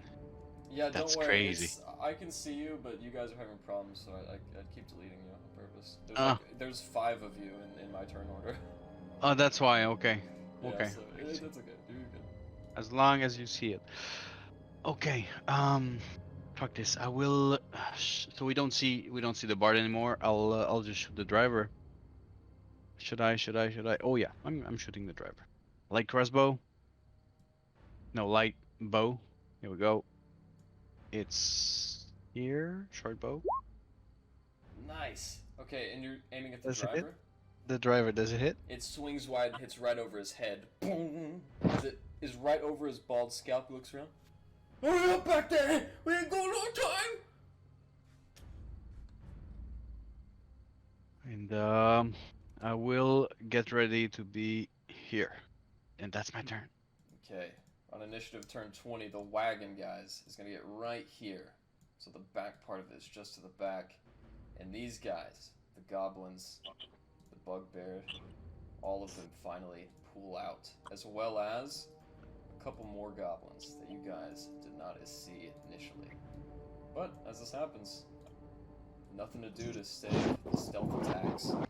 Erlond, what do you want to do? So they know we're up here, huh? Yes, sir. Alright, I'm going to cast Guiding Bolt. Woo! And which one are you aiming at? Even though the wagon separates them, you can see everybody on the map. Okay, so I'm gonna go for the one on the back closest to me right there. Okay. Does that hit? I did not. Oh, the one in the back. Yeah, that definitely hits. As you extend your hand and you all see a bright blue ray appear and etch out like a laser pointer. You all see one goblin. Ah! As he takes this massive bolt and his body is cleaved in two. He falls to the ground dead. And I'm gonna use my movement to get over here by who's that next to me? I can't see, it's real small. Me. Okay, I'm going to put one of my hands on you, Rez, and I'm going to give you guidance as well. What does that do? I just had it pulled up. Give me just a second. It's the cantrip. I believe it helps you on ability checks. Yeah. Target rolls 1d4 and add the number rolled to one ability check of its choice. It can roll the die before or after making the ability check. There you go. Alright. And with that, it is now Rez's And then turn. that's it. What do you want to do, Rez? Is the cart still moving? It moves on initiative count 20, so yes. Okay. How far of a jump is it from... Like, could I feasibly make it from where I am to onto the cart? Not quite. It needs to move a little bit more. I'll tell you what. 5, 10, 15, 20, 25. You're going to be able to make it on the next initiative count 20. You could run to this ledge and jump off that. It'd still be quite the leap, and I'd make you do athletics check, but it could be done. I'll wait until they're moving a little further ahead to make that play. But from up here, how big is this? 20-foot cube. Okay. I'm gonna cast Fairy Fire. And it's a 20-foot cube.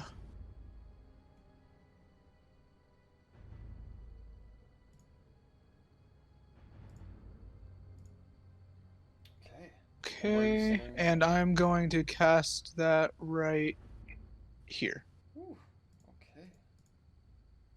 Well, let me see.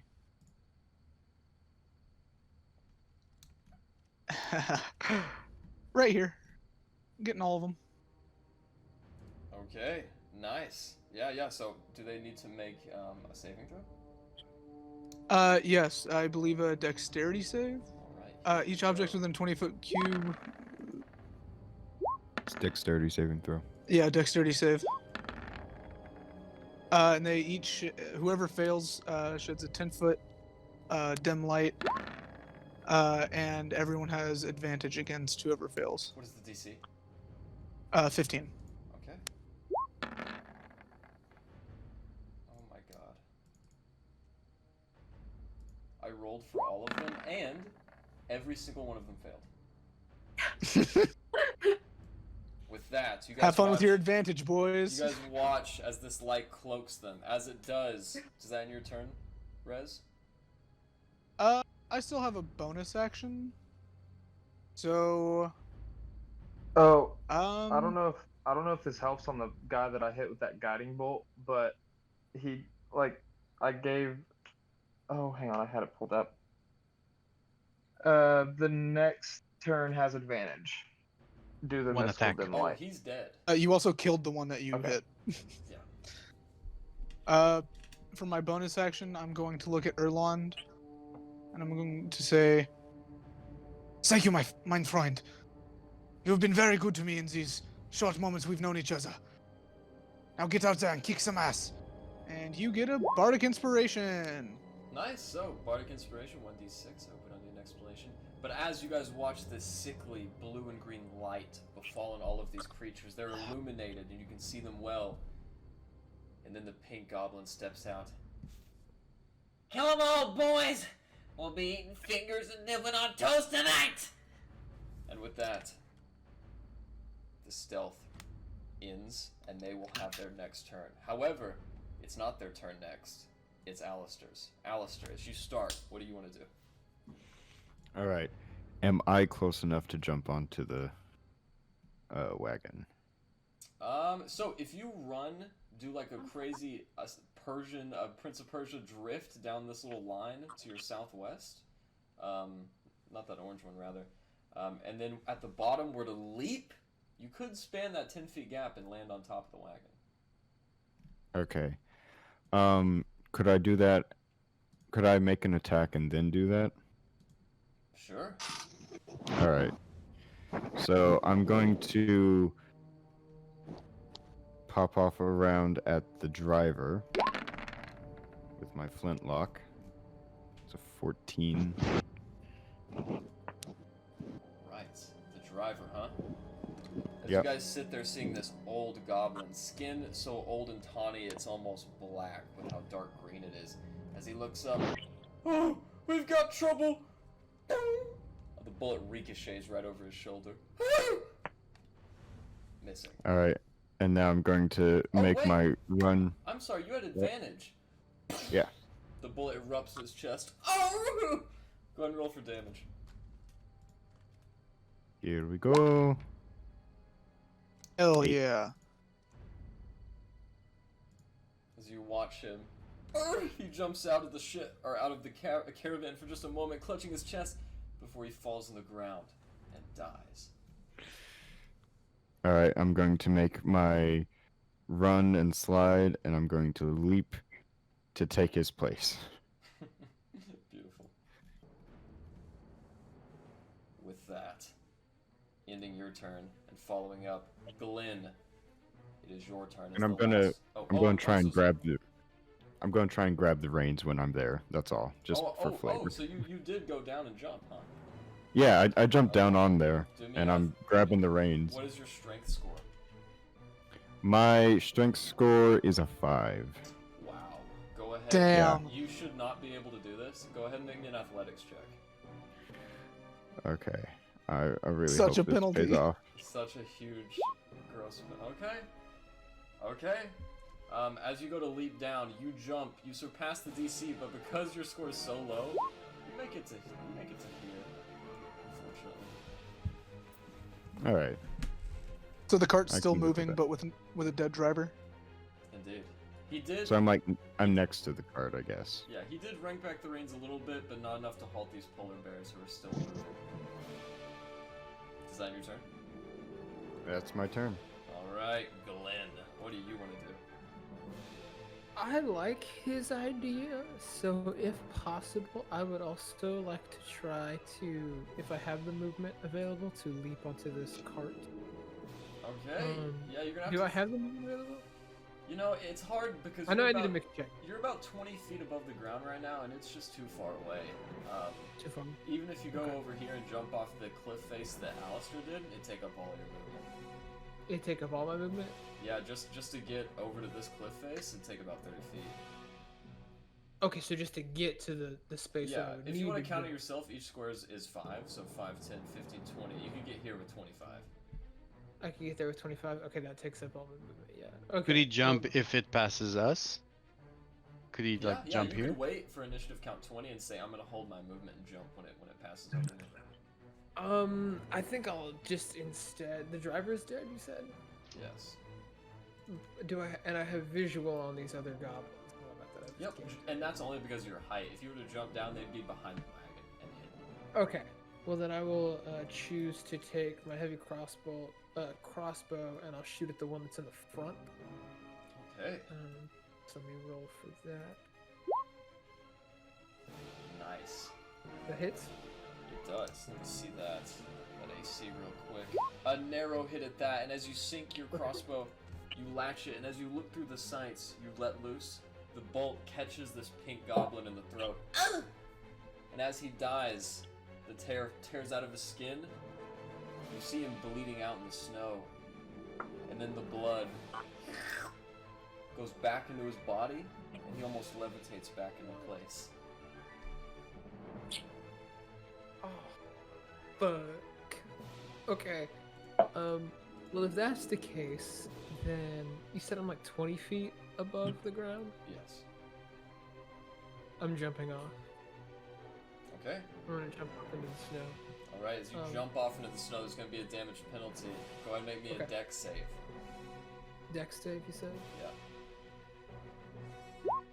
As you hit the ground, you try to roll, and it kicks you halfway, and you just face plant directly into the ground as your chainmail jingles next to you. And you guys watch this mound of snow just floof up around. You take a total of...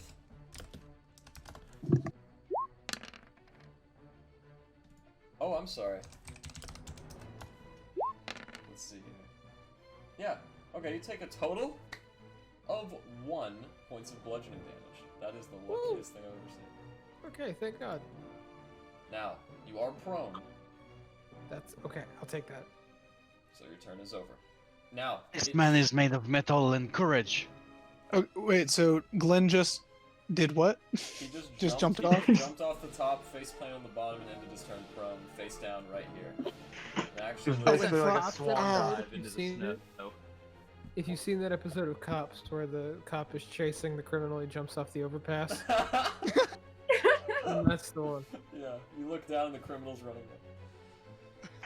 Okay, well, with that, it should be the polar bear's turn, but Otaku Yamade, go ahead and roll me initiative, because you need your stealth point. Alrighty. Let me get my character sheet out. Alright, it's your turn, because the stealth round, what would you like to do? So maximum distance for me to move is 25, right? That is correct. 1, 2, 3, 4. Oh, I'm sorry, you're a dragonborn, you can move 30 feet. 30, 4, 5, 6. I'm gonna move to here without being noticed, so I'm gonna roll stealth. Alright.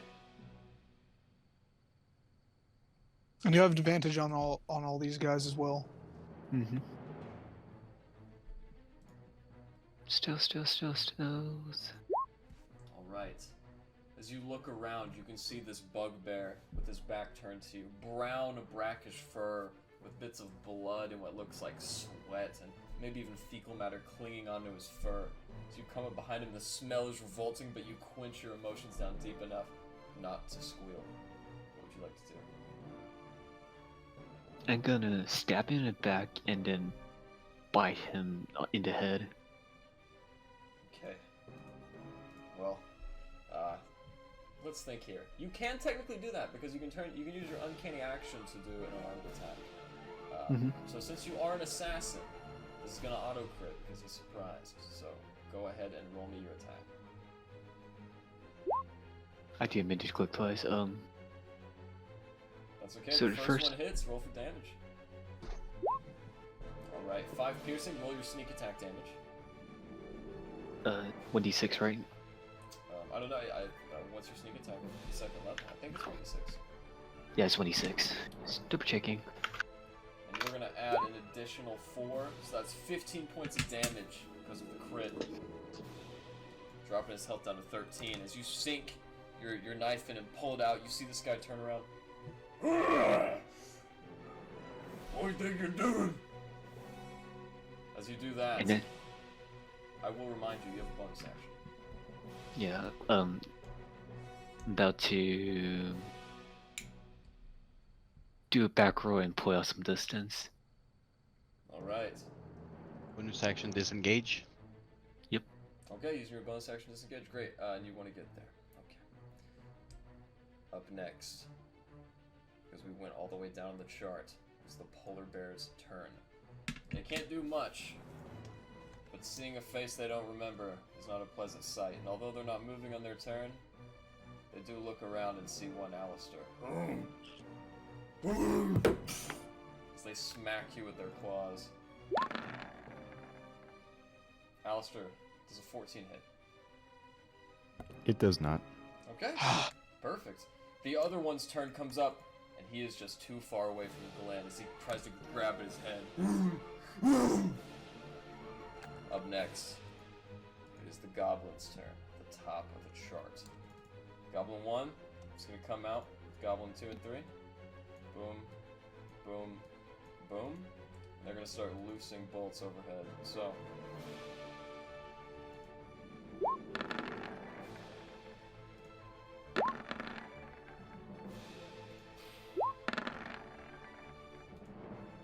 They have disadvantage on the dwarf. This is a very good plan. as they launch arrows up ahead, missing everybody, one arrow arcs forward and strikes Rez. As it hits you, does a 14 hit? 14 very much hits. You take 3 points of piercing damage as the arrow narrowly pokes through your orangey palette. Oh. And he's having a panic attack. These two up front are going to take their actions to actually hide, and they're going to go back into the wagon with their ally before disappearing. Up next, Orlas, what would you like to do? Larry, Oh, I think. I'm sorry. Yeah, it is Larry. Thank I'm you. sorry.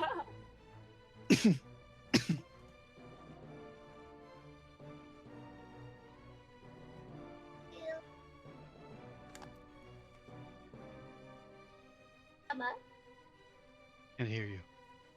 I think you need to speak up. you hear me? Yes. I would like to throw my hammer at the yeti once again. All right. Does that hit? As you launch it straight down, it narrowly smashes into this polar bear, hitting its snout. It tries to swat back at it, but as it does, it just carries the momentum over and comes right back to your hand. You now see as these polar bears move through the snow, the one on the left, the one closest to Alistair, is leaving behind a slow trail of blood in its wake. We want to steal the cart with the polar bears living. Do we have any We were plan? told One to yet- spare them. Larry, get the goblins. I don't think Larry can do much else in their turn. They're quite winded. Go for the ugly ones. Larry will travel a bit, just kind of working their way down the cliffside. And that is how I will end my turn. Guys, I just realized something. Out there. I'll They tell- can't hide if they're fair fired, I think. Is that true?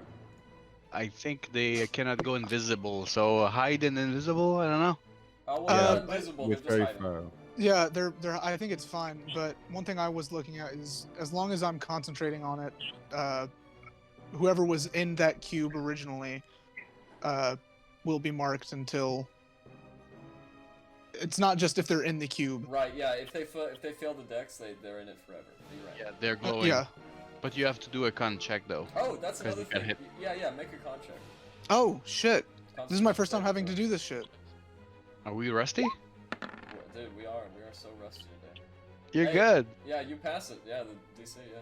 Good job. Alright, so, Wararas, it is your turn. What would you Yes. like to do? So I can cast my sleep. And I choose a point. And it goes by DC, by their health. Okay, so I'll just go with it. I will weave my hands in the air, and I will bonus action. No, fuck it. I'm keeping it. Okay, sleep. Here we go.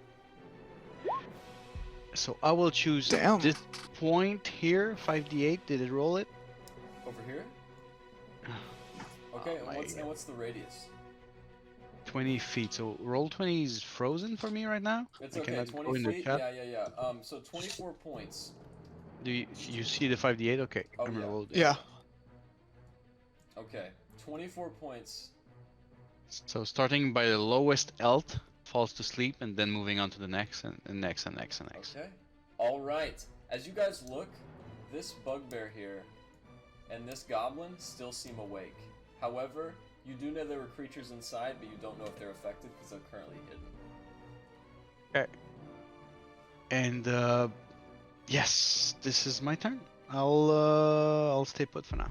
On initiative count 20, Glen, you look up just in time to see the polar bears pulling the wagon straddle your body. As they go over you, the wagon itself is now directly on top of you, and the rest of you guys sitting above that cavern-like eroded entrance.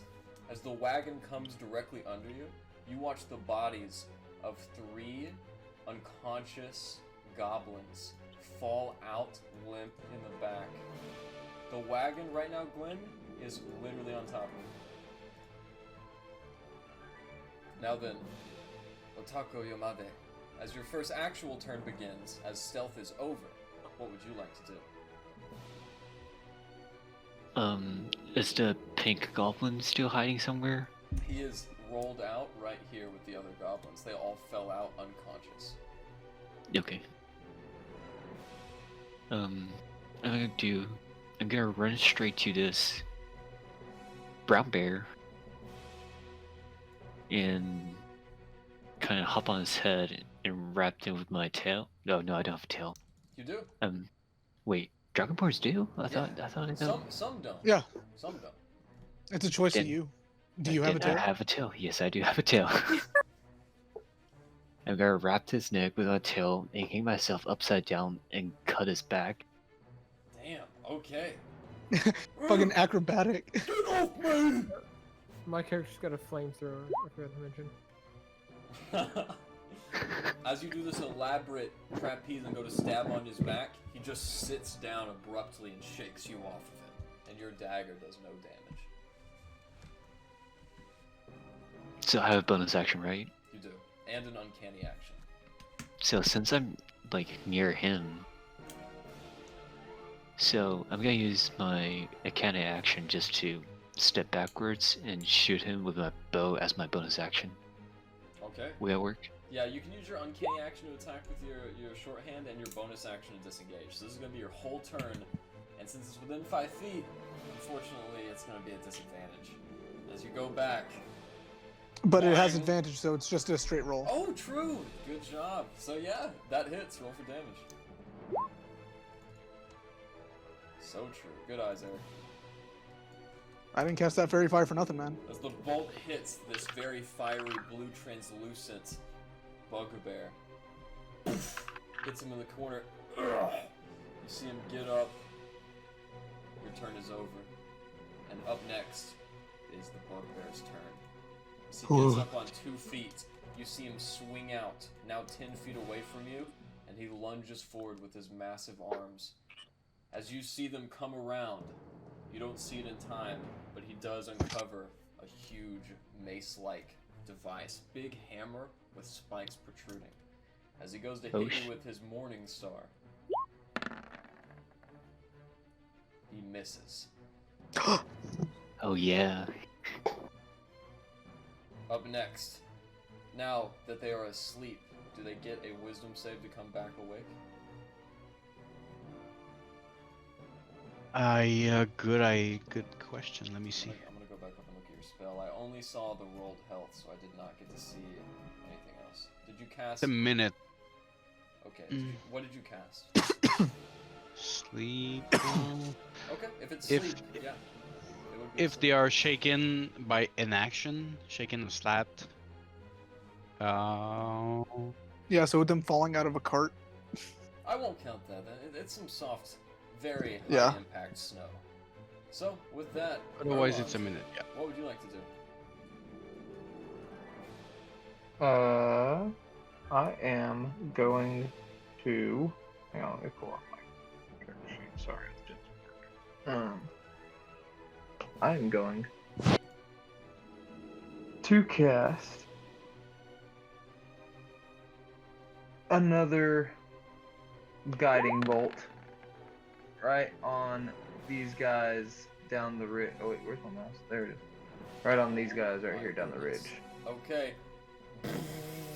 As you guys look for it, another blast of spiritual energy arcs down from the stars, and as a conduit, blast off Erlond's body. Once again, he carves this one in two, this time vertically, as its body is severed and cleaved. Zinkfi should save the pink one. Is that your turn? So these.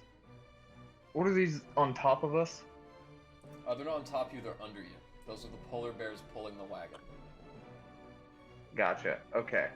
And are they moving? Yeah, they are. Can Erlond? I'm gonna position myself right here, just so that I'm ready for Sounds them good. coming through there. And then yeah, that's gonna end my turn. Right. I've got an actual wagon up. We're pros here. I have no initiative. And since that's your turn, Rez, it is now your turn. What would you like to do? Rez is gonna do what he wanted to do from the beginning, and now that that guy driving the cart is dead, he's gonna jump down onto the cart. Alright, Glen, as you look up at the bottom of the cart, you see it shake, for a moment. Rez, what do you want to do? I want to grab the reins and try to control this mamma jamma. Do you have proficiency in land vehicles? In what now? In land vehicles. I don't think so. Okay, go ahead and make me an animal handling check. Okay. As you rear back on the reins, they struggle, but they inevitably concede, and you are now in complete control of the wagon. Yeah, I just want to move it out of the fight, like right over here, or as far as to there as I can get. When the time comes. All right, that's gonna end your turn. I can see Alistair. Yep. So yeah. I'm gonna peek my head around, take out my pan flute, and just go, Alistair! And he gets inspiration. All right, Alistair, you take the most begrudging inspiration die of D&D history, and yeah, you now have it. And as it is now your turn, Alistair, what would you like to do? Alright, I'm going to run up and jump on the cart here. Alright. Make my way up here next to Rez. And then I'm just going to, standing there with him, I'm going to pan around. I'm going to take a shot at the bugbear. Okay, where did your token go, by the way? It's under yeah. Glen. Okay, Yeah. okay. Glen, another Yeah. massive weight on top of you as you feel the cart move once more. So I'm Snugglers. I'm swinging my arm around. I'm going to take a shot. Okay.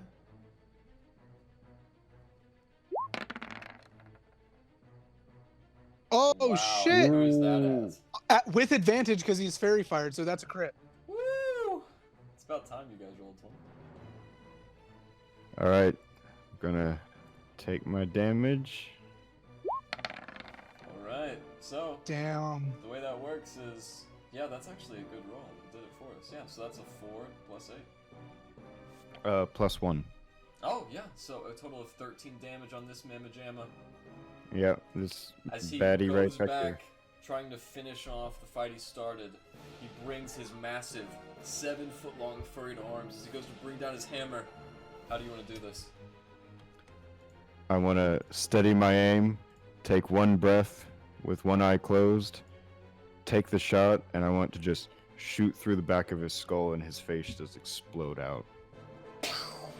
As that occurs, his skull and fragments splatter over your chest. As you're upside down, you watch this bugbear fall on Otaku. God damn it! I wanted to give Larry that hat.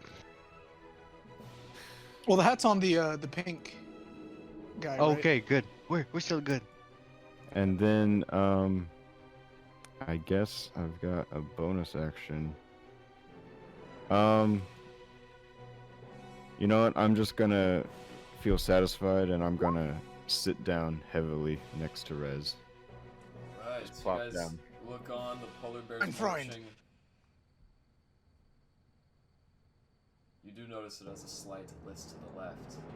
And Glen, you notice the underside is immaculately cleaned, as it is now your turn.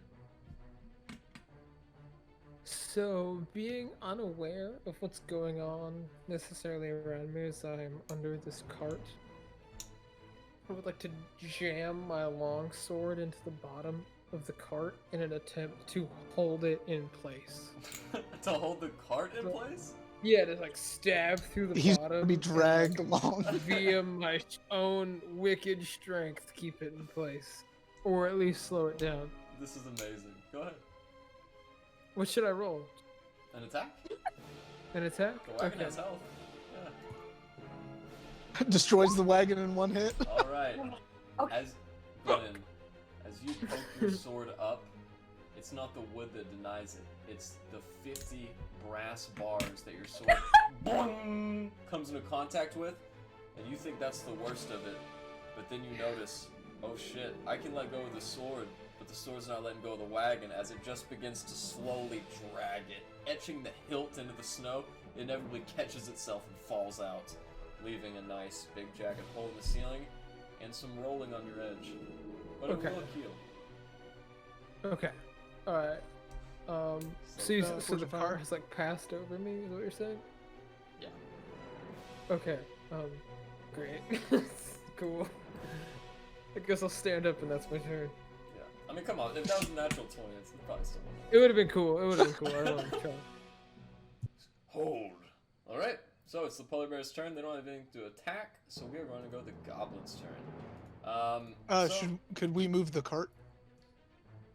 No, because the cart moves on initiative count 20, not in the polar bear's turn. Up Okay. next, so how long does, as long as you maintain concentration, they are fairy fired.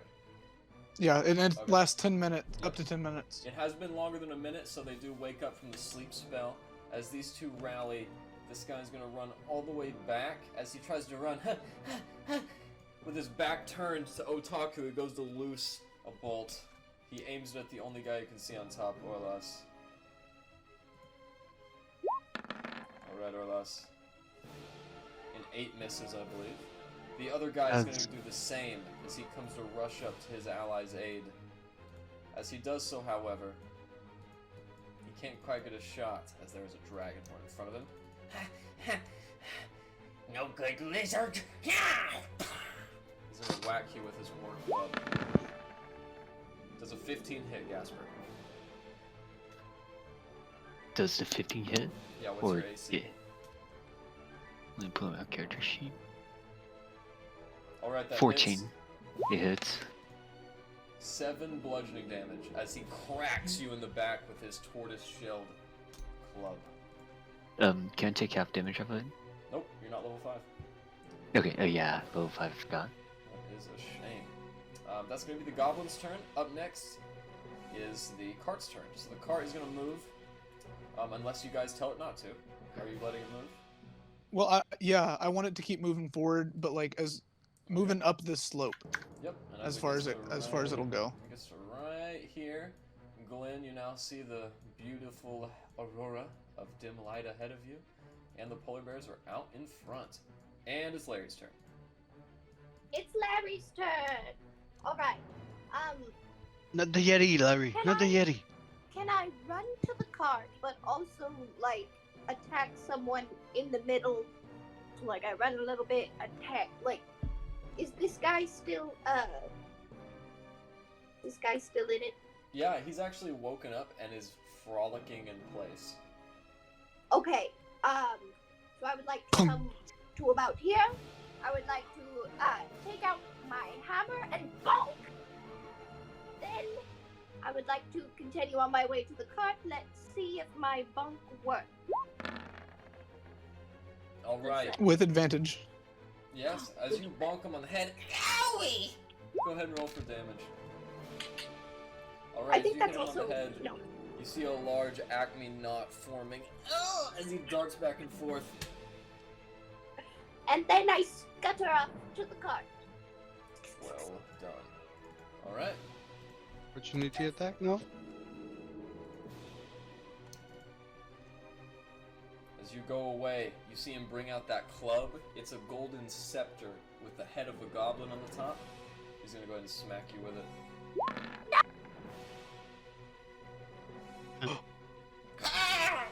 He misses dramatically, drops it in the snow, and spends the rest of his reaction trying to pick it up. Love it. Right. Up Can I next, wait? Can I steal the club? you may try. What would that be? A Sleight of hand. like However, hand? as you're still there, keep in mind that as you're still there and you go back to get it, he struggles with you, and he looks up. Both of you make eye contact. Go ahead and make me a charisma saving throw. Oh God! Oh no! No. Cross-eyed Larry. Okay, hold on. Saving throw. Okay.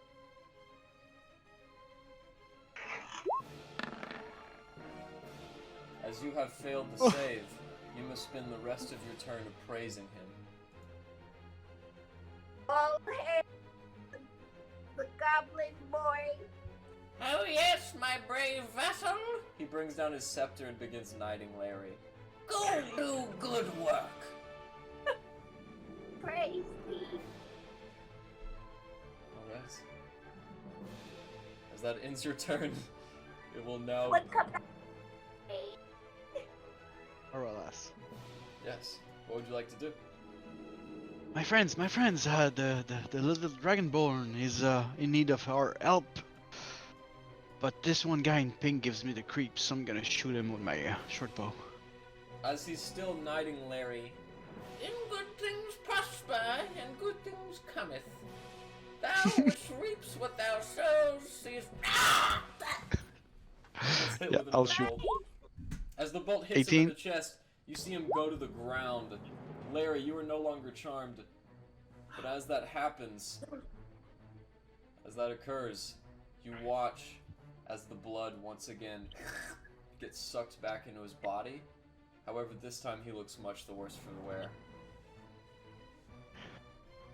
Maybe we need some magic, and I'll try to make my way here and skid Okay. down. Yeah. Let's see here. Is there an acrobatics rescue? Skid down. No, you can skid down perfectly. There would be one if you wanted to leap, though. Nah, I'll just skid. I'll use my movement to drop down here. There you are. That's That my is turn. With that, Otaku, boarded by goblins on both sides, one whacking you in the club, the other one shooting at your friends. What do you want to do? I began. You little goblins make me so mad, so I picked them up like one by each hand and knocked them together. Do I need to do a strength check? Make an athletics check and roll twice. This is Roll definitely twice. this is definitely not in the rules, Gung. but I want to see what would happen. Rule of cool, baby. That's right. Aw. All right, the first one rolls a 17, so he evades. The second one, well, he rolls an 8. So unfortunately, as you try to grab them, they're just too scrappy, and they elbow you in the rib cage until you let them down. Kick you in the shins. Both of them instead of one? Oh, you didn't get either of them. I didn't get either? The Three second. and 19? One of them scratches out. The other one, though, you've got him right by the nape of the neck. As he, let me go. And like, since I have one, but the other one was like, get out, I'm just gonna send the one in my hand to him. Okay. Go ahead and roll a d4. So as you throw him into it, Hey, what are you? Oh! he catches his friend right to the torso, and they both take 2 points of bludgeoning damage. And I'm gonna back out since I took a huge chunk of health off. Alright. How are you doing that? So maximum of evading. I haven't moved yet, but so I can run 30 feet plus dash. No, I don't have dash yet. So 1. Well, 30 feet is run, and to dash is 60 feet. But you, 60? Yeah, but you've already used your action, so you can't dash. So I can just run away. 1, 2, 3, 4, 5, 6. Okay. So you said you were going to evade? Mm-hmm. Remember, disengage. Remember that. Alright. So up next is the bugbear. He is dead. And it is now the Nilbog's turn. As he finishes knighting Larry. Good. Let's see if we can't make honest vassals out of the rest of your friends. He then looks up and removes a bright pink bow. As he takes an arrow out of his quiver, the arrow is shaped like a heart. He plucks it boing, and fires it right at... Let's see here. I just shot him. Yes. But Orlas, where are you? I don't even see you. I just down. Oh, he cannot see me right now. That's right. great. So he's going to fire at the target that he can see.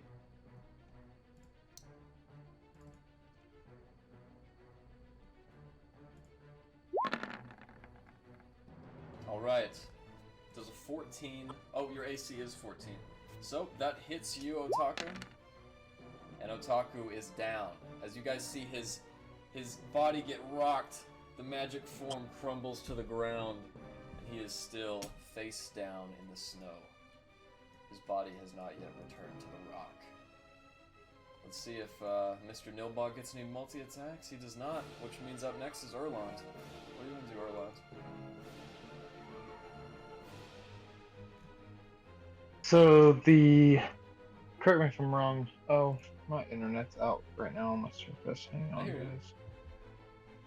No. Yeah, it's my phone's good. What do you want to do? There it goes. Okay.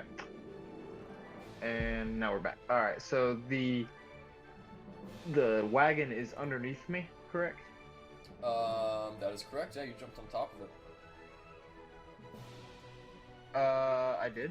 Oh wait, no, you're just back on top. Yeah. So right as you look down, you can see the front of the wagon begin to poke out with Alistair and Rez on top of it.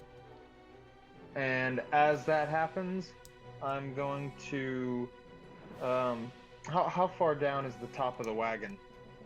It's about 10 feet? It's about 20 feet on Glen's side. On your side, it's about 12 feet. Okay. So I'm gonna hop down, and as I'm hopping down, I'm going to cast Shillelagh Okay. on my spear. Nice. As you guys feel a sudden weight shift in the back of the wagon, Alistair and Rez, you look up to see Erlond holding a glowing spear. What do you want to do with it? I am going to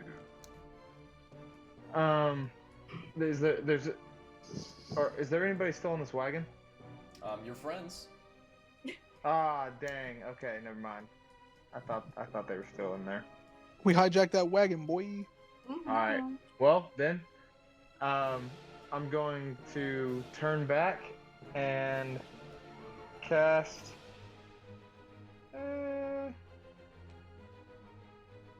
I'll cast Ice Knife on. Okay. I don't know where my mouse is at. It's 60 feet, so. Alright, that is should a be bonus able. action. Do you want to throw it? Oh, Ice Knife is a bonus action? Yeah. Oh, dang. That's okay though. Shillelagh. Never mind. I'll just end my turn right there on the wagon. Okay. Just getting ready. Do you want to hold your action? Yeah. Yeah. I'll hold my action. Okay. What do you want? What do you want to be the trigger?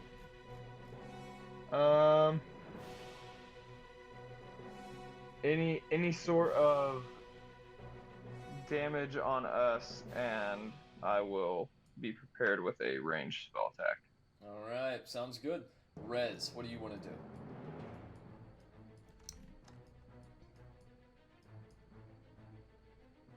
I'm gonna hand the reins to Alistair. I'm gonna stand up on my seat and like hang off the side to the point where I can like, I'm like looking at the Nilbog. And changing my voice, or my voice sounding, I should say, like Oralis's. I look around and I say, or I look at the Nilbog and I say something along the lines of, your mother was a hamster and your father smelled of elderberries! And I cast Vicious Mockery. Okay. As you say that, let's see if this triggers. You are attempting to damage, so go ahead and make me a charisma saving throw. 'Cause you have Oh, this, please. You have this insult locked and loaded, and as you look at him, you're just not sure if you can bring yourself to hurt him. Fuck him. You say it anyways. Roll for damage. He needs to make a save, right? Oh, Yeah, does he he? needs to make a wisdom saving throw. Oh, thanks, man.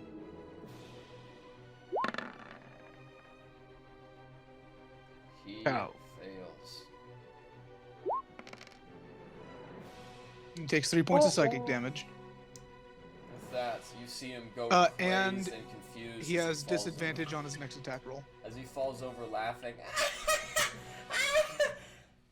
He seems entirely raptured and taken aback and distraught, but nonetheless, he still seems Oh, actually? Yeah. He barely comes back. Alright. With that, Alistair, it is your turn. Alright. I can take the reins back if you'd like. Yeah, I'm gonna hand the reins back, and I'm gonna stand up, spin around, pull the hammer back on my flintlock, and I'm gonna take a shot at him. Okay.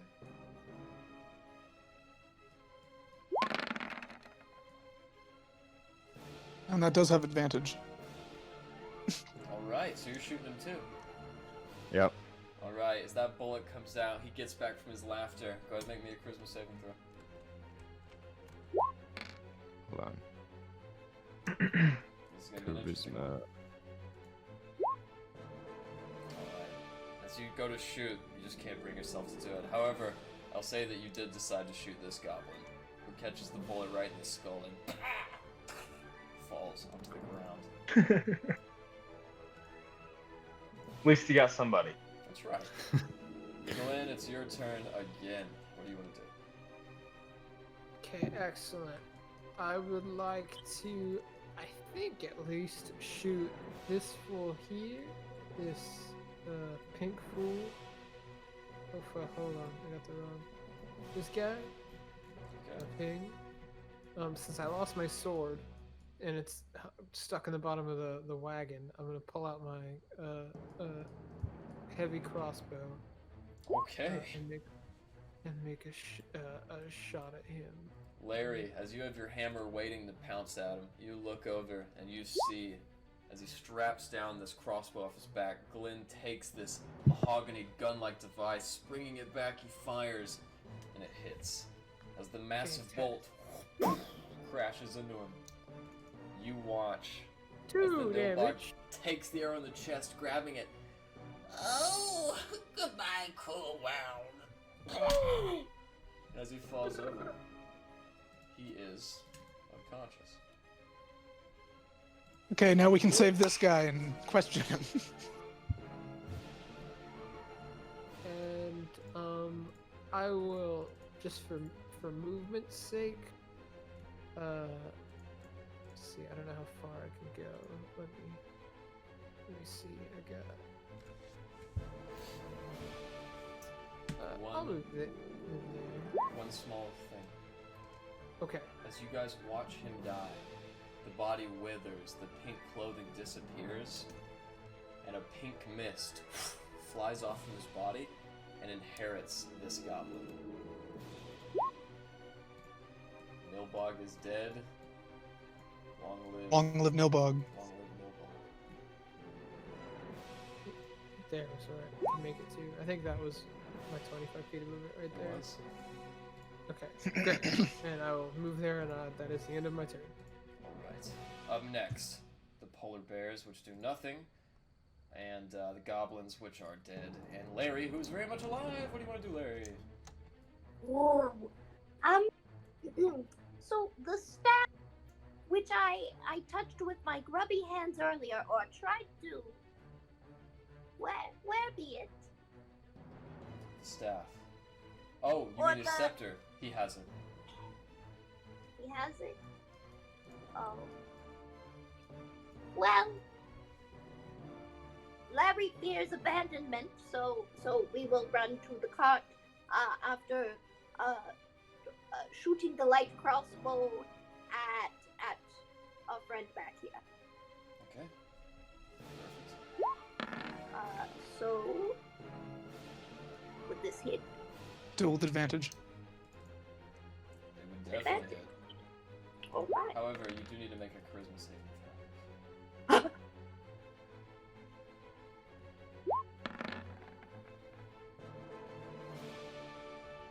He's just too cute. You don't want to stain his lovely pink attire. This guy's great. And as you put your crossbow back down in defeat, you join the cart with the others. Bye bye. Oh, I didn't do that. It's okay. Or alas, what would you like to do?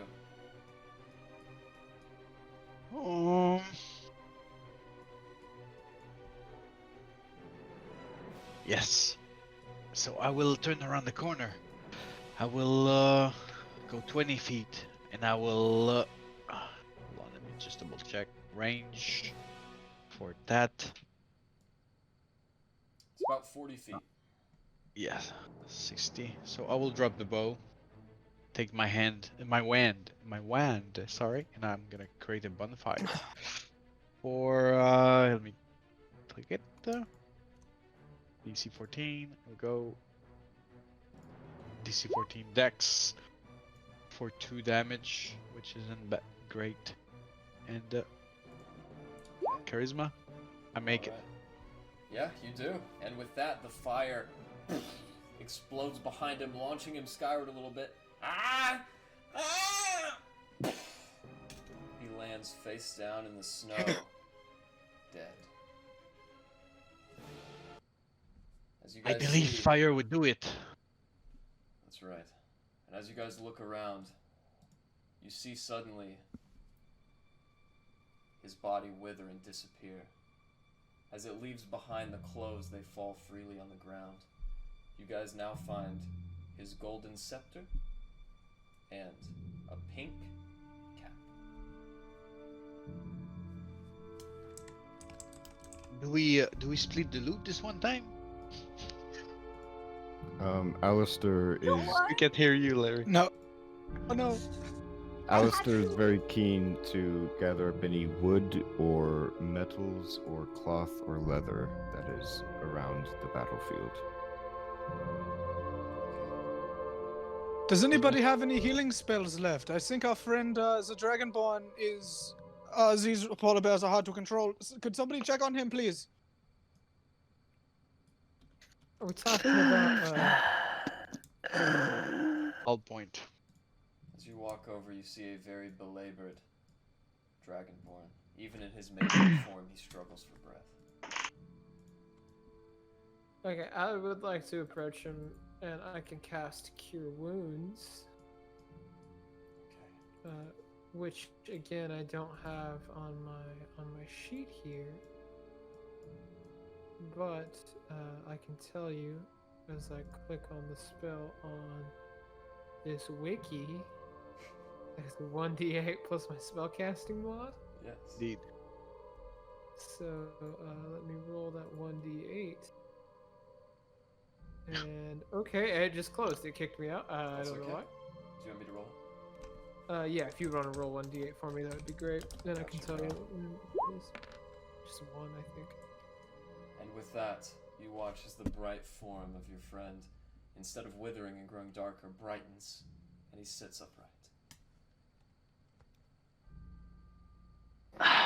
Thank you, my friend. I was hanging on the edge. Thank you for showing up when you did. Very selective, you seem to be. I'll loot the bugbear as nobody cares about him. On the bugbear, you find his black maul and a small coin pouch, which looks like it's made of white fur. Okay. Anything in there? You find 4 silver pieces and 15 copper. 4 silver and 3 copper. All of the goblins, they have their own coin pouches, bows, shields made of hide, and these small crooked sabers. And as for the body of Nilbog, well, it is gone, but his cap and his scepter remain. As you lean... Yes, Larry, as you lean down and grasp a golden scepter, it is a non-magical item. However, it is an indestructible maul. It's so shiny. It weighs 3 pounds. 3 pounds. And then there is the matter of the cap. Who would like that? I think Larry would be really cute in it, but Indeed. What? the little pink cone cap. Yeah. I'll take it. I'm just interested in any materials I can find. Alright. I will have the item card ready by tonight. And here's what it is. It is a wondrous item. It does not require attunement. And you will gain advantage on charming whenever. Oh, I'm so sorry. You will gain a +1 bonus to all charisma checks.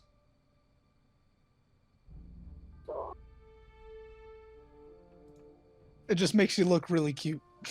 Yeah. Me? Yeah. I get a bonus on my charisma though? A +1. Not to your charisma, to all your checks. Meaning a persuasion Ooh. check, a deception check, or a performance check will all be +1. Okay. Now then, as you guys get back into the wagon, it is much wider and spacious than the last wagon. However, Glen and Alistair, you notice an inscription that you seem to remember. This is a merchant's cart. A merchant cart belonging to a trading guild known as the Twisted Hand. Modified and altered, it looks a very far cry from its original design, but you do notice the inscription on the side of the twisting palm grasping a black orb. It's unmistakable. As you all get back on the wagon and make your way back to Bryn Shander, takes And about... we both saw this, you said? Oh yes. You can all see it in the wagon, however the rest of you don't know what it is. Alistair's gonna give it a tap with the back of his hand as he looks at Glen, and then just move on. Have we seen that before? Have we seen Um, that symbol before of the Twisted Hand Trading Company? No. Okay. I give him a nod of acknowledgement and then quickly get out of the cart to go under to retrieve the sword that is lodged in the bottom of it. And with that, the cart, funnily enough, picks up with speed, going about 15 feet faster than it normally did. Great. With that, Cool. as your parking brake is removed, you guys finally make it back to the I'll city. fetch my bow before we go. Just saying. Yeah, thank you.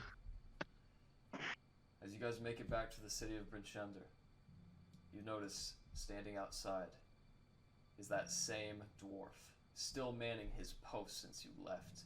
He sits there looking up. Alright! Let him in! With that, the walls begin turning, or rather the windlasses do, and the portcullis inevitably drops. Aye, keep hold of your beasts. If any of them bite one of the townspeople, you'll be answering to the sheriff.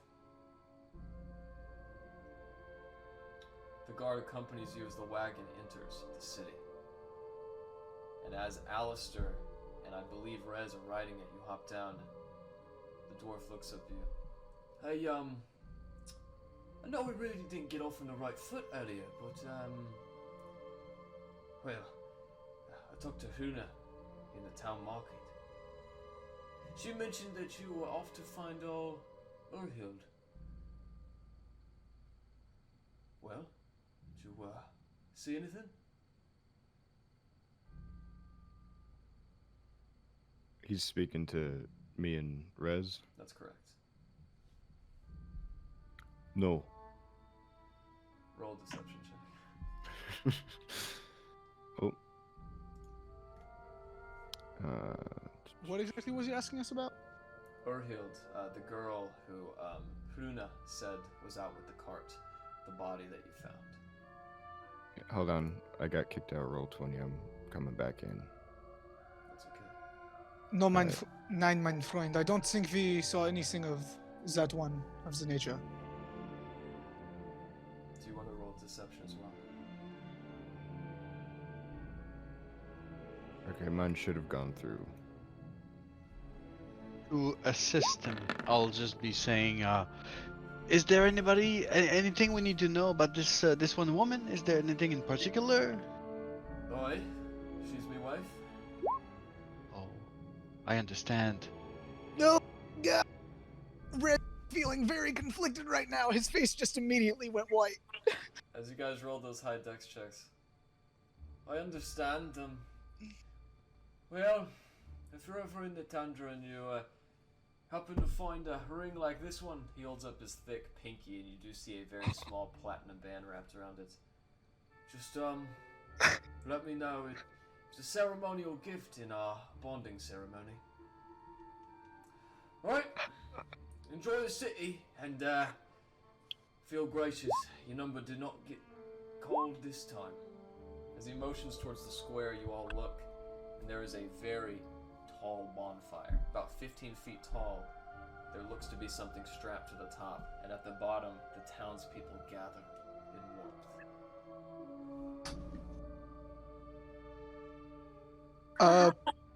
What say you guys we go look over and check out that bonfire, huh? Well, with pleasure. Rez is going to struggle with the reins and try to guide the cart over to the bonfire. They get close, and you don't have to do much in the way of braking or rearing back in the reins, because these polar bears don't want to get near that fire. As you're about 70 feet away from the main town hall, you do notice the door of the Black Iron Blades is open, the place where you know you've been called upon to return the wagon. Alistair's gonna walk over to the Black Iron Blades. Rez is going to start turning the cart over that way, You got closer this. towards the Black Iron Blades. As you walk I'll in, go in. you hear the sound of tink, tink, as the smith Kjot works his forge. Orlas, were you going to say something? I'm just going in. Okay. As you all go in, you do notice him look up. Kjot! Come deal with this! Kjot comes back in a little room holding her wrist above daintily and smearing some soot in an apron.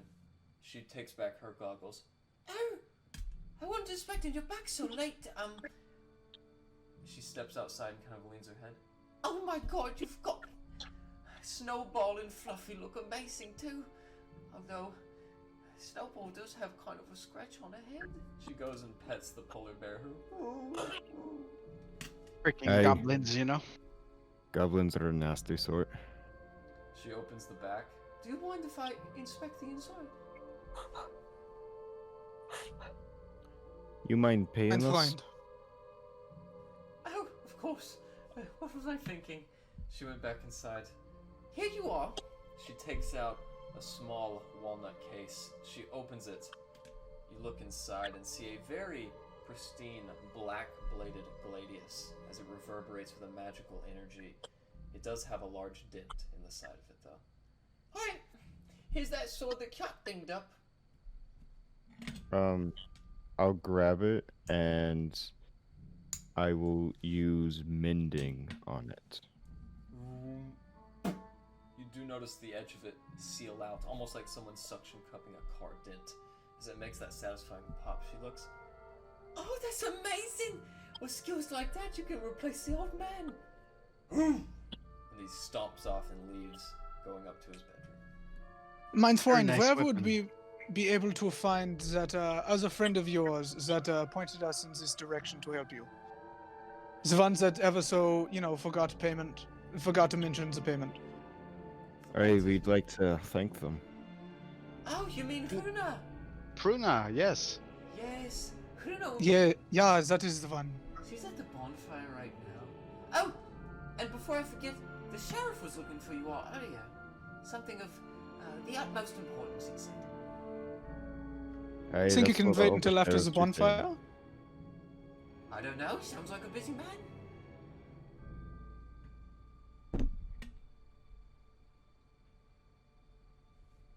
This will be all? Of course, that's the gift we arranged. I don't know why you'd want to speak to Hruuna, but she's out there if you want to talk to her. Well, you Well, guys s- can head to the bonfire. I'll catch up to you guys in a second. Dankeschön, Hey, mein Freund. I'm gonna hang around here for a minute. As the I think I'll find our mutual friend, huh? And I give Alistair I nudge his arm with my elbow. Alright. As the rest of the party leaves, go ahead and make me a perception check, those of you going out to the bonfire. I want to put Larry on my shoulders like a toddler at a fair. Yeah. I'll wrap my arms around his neck and accidentally choke him as Aww. toddlers do. Alright.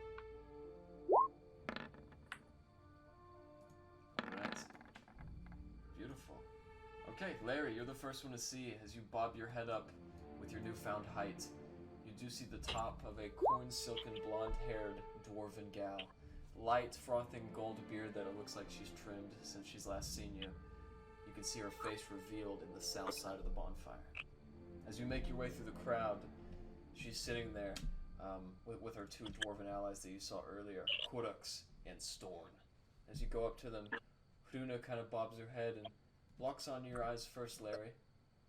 Aye! Here you are. Don't think we'd forgotten about you now. We just had to take advantage of the warmth while it lasted. Hello. Guten Tag, mein Freund. We return with good news. We have just secured that shipment of bronze. Oh, I see.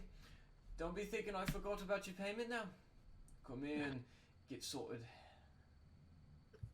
Real quick, this bonfire, what are they burning exactly? You're not sure through the blazes. It looks to be a humanoid form. Okay. As you guys sit there looking at the fire, Hruuna takes out a leather bag and empties the contents into your hands, Rez. 5 blue rubies, each of equal and pristine size. She looks up. Yeah, sorry for not meeting you at the gate, but this is just the closest thing we get to entertainment around here. And if you, it's as I okay take with the rest rubies, of you, actually, I'm gonna take my way back to the inn, if that's fine. yes, Glen. I will meet you back there fairly soon. Again, take advantage of the warmth when you can get it. Am I right? Absolutely. I'm gonna take my warmth, maybe in a place a bit more comfortable to my liking, and I leave. As I take the rubies, I look at Hruuna. Hruuna. I look at her and I say, so, when we left town the other day to recover that bronze, we were assigned numbers. What was the cause of that? You mind if I answer your question with a question? Yes, go right ahead. What number did you pick? 781? Aye. See that fella up there? Aye. That'd be 783.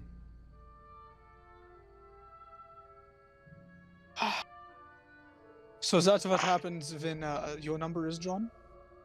Indeed, but it's for the greater good.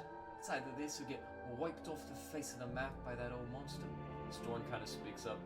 Aye, I don't quite like the warmth. At about that time, those of you in the crowd hear a discontented voice. Soak it up from a safe distance while you can, Storm. Soon you might find yourself a little closer to the blaze than you prefer. At about that time, they look up and see Sheriff Markham, and all 3 of the dwarves split and flee into the crowd. I pocket the, can I make a sleight of hand check to immediately pocket the, Sure. the rubies the second I realize he's here? Yes. Well, it's good to see all of you are making friends. As this is happening and you're getting reintroduced into Markham Southwell, the sheriff, Alistair, and Oralas, back at Black Iron Blades, you guys hear the footfalls of another gentleman who comes in. As he walks into the front door. Well, Katja, glad to see you finally got your shipment. She looks up at this man who takes his hood off. Dark-skinned, bald, red tiefling with gnarled horns that turn like a ram's. Katja looks up. Oh, well, thanks to my allies here, it wasn't too difficult. Good to see that. Glad to see some people know how to work for the blade. Well, I trust there'll be no issue in returning it back to the care. Of course not, once we make your weapons, that is. Just don't take too long. As he leaves, he stops and turns right back around. As he does so, he glances at Katja, who looks at him. Fear assumes her face, and then the tiefling leaves. Seems you're in a bit of a spot. I pay no mind to it. No, we're closed for the day. You know, I'm a bit of a craftsman myself. You got a lot of weapons there you need to make. I could lend a hand. That would be greatly appreciated, but trust me, Mr. Captain Alistair Davies. Trust me, Captain Davis, these are not the kind of fellows that you want to be acquainted with. I've been acquainted with all sorts of sea dogs. She, They don't scare me. she walks up and grabs you by the lapel. Well, they should. They should scare you. The rest of you, at the bonfire speaking to the sheriff, he looks around.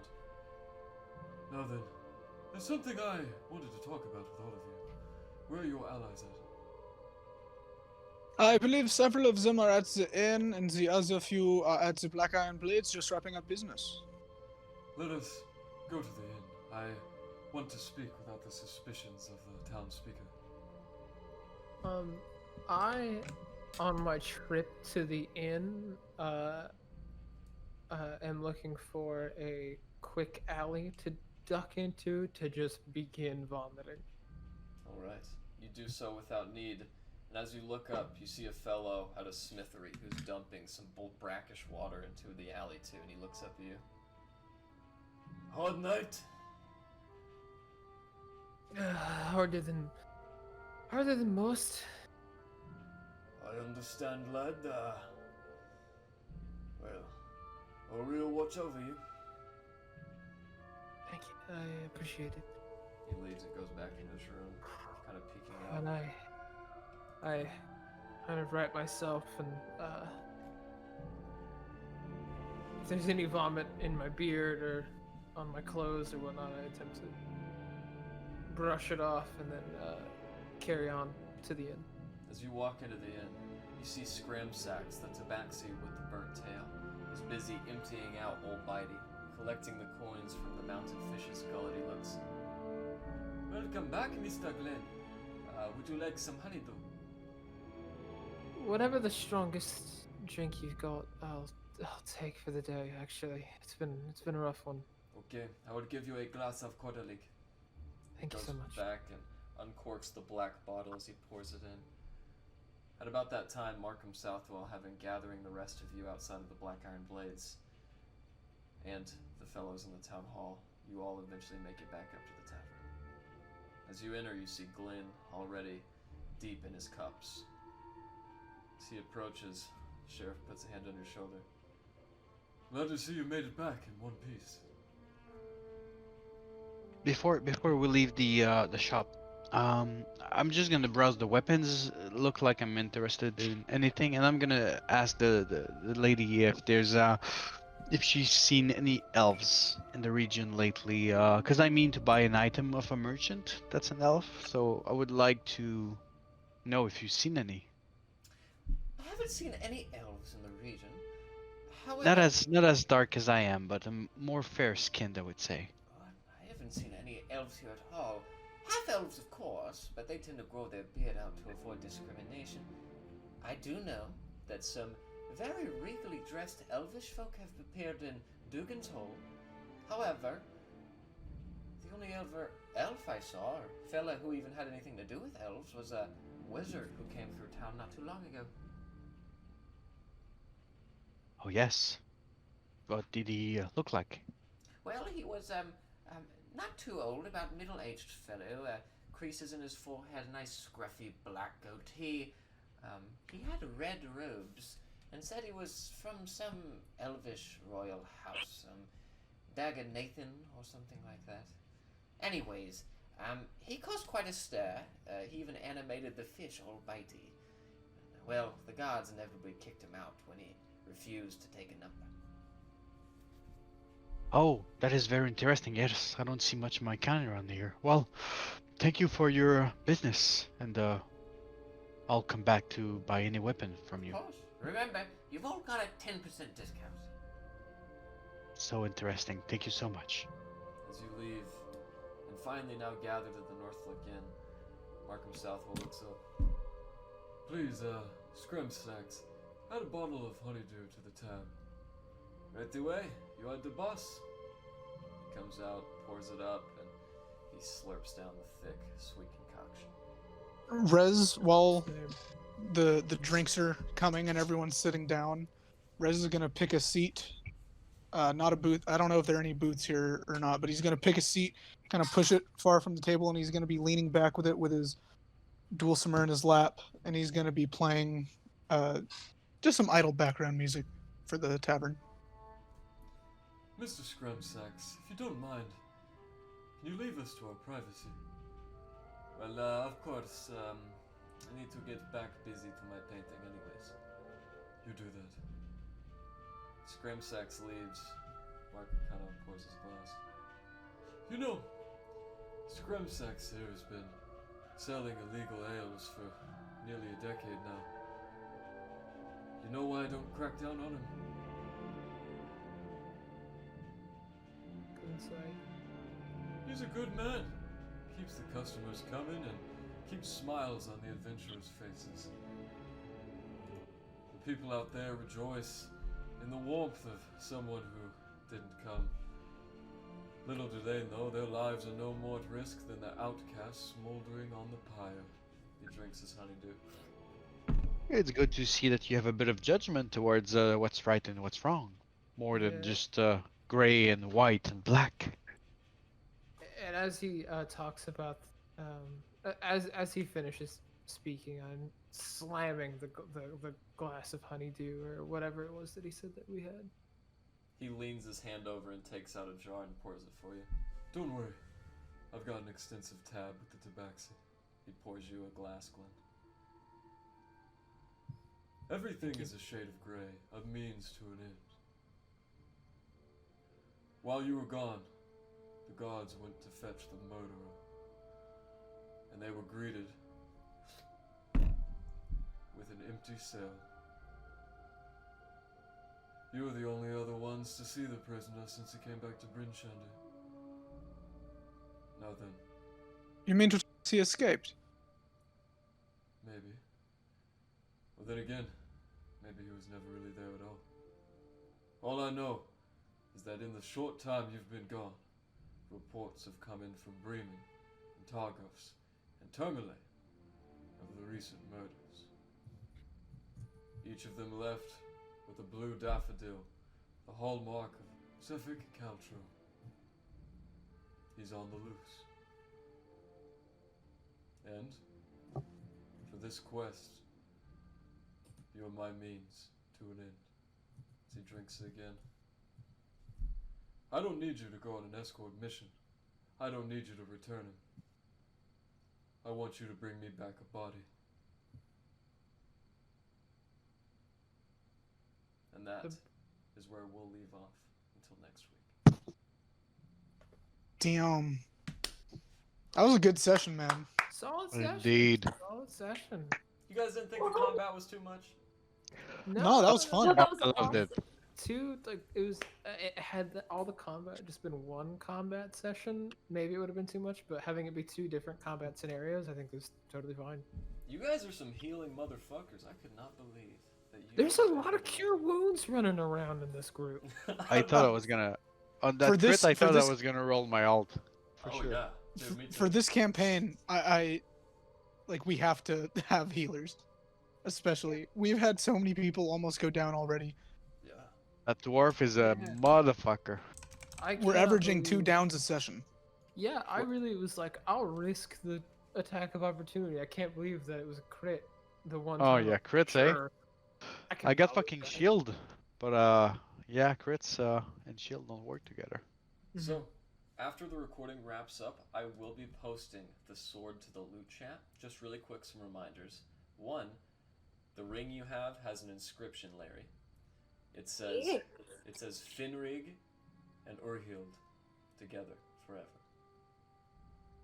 And it's made of platinum. It's made of Together forever with me. It's made of platinum, which means that the ring itself is worth 50 gold. Oh, Larry, Minus morality. You guys got 5 blue rubies, each worth 50 gold. Which means each of you could get 50 gold, except for one of you. And we have a weapon. Yes, and the weapon has an inscription written in Dwarvish. Now, Alistair, since you have it, and Oralas was the only one that saw it, you don't read Dwarvish, and your characters don't know what it says. But the Word document in the Discord is called Troutsbane. It is a +1 short sword with advantage on attacks against Knucklehead Trout. Against trout? Yes. It's a So no fancy dragon, just fishing trout? stick. Just trout. But it's a +1 trout. sword, come on. On trout. No, +1 for anything. Okay, but good. against Advantage on trout. I get you. I got sad for a second. Now then, thanks everybody for watching. Thank you guys for playing. We're gonna wrap up the video. GG.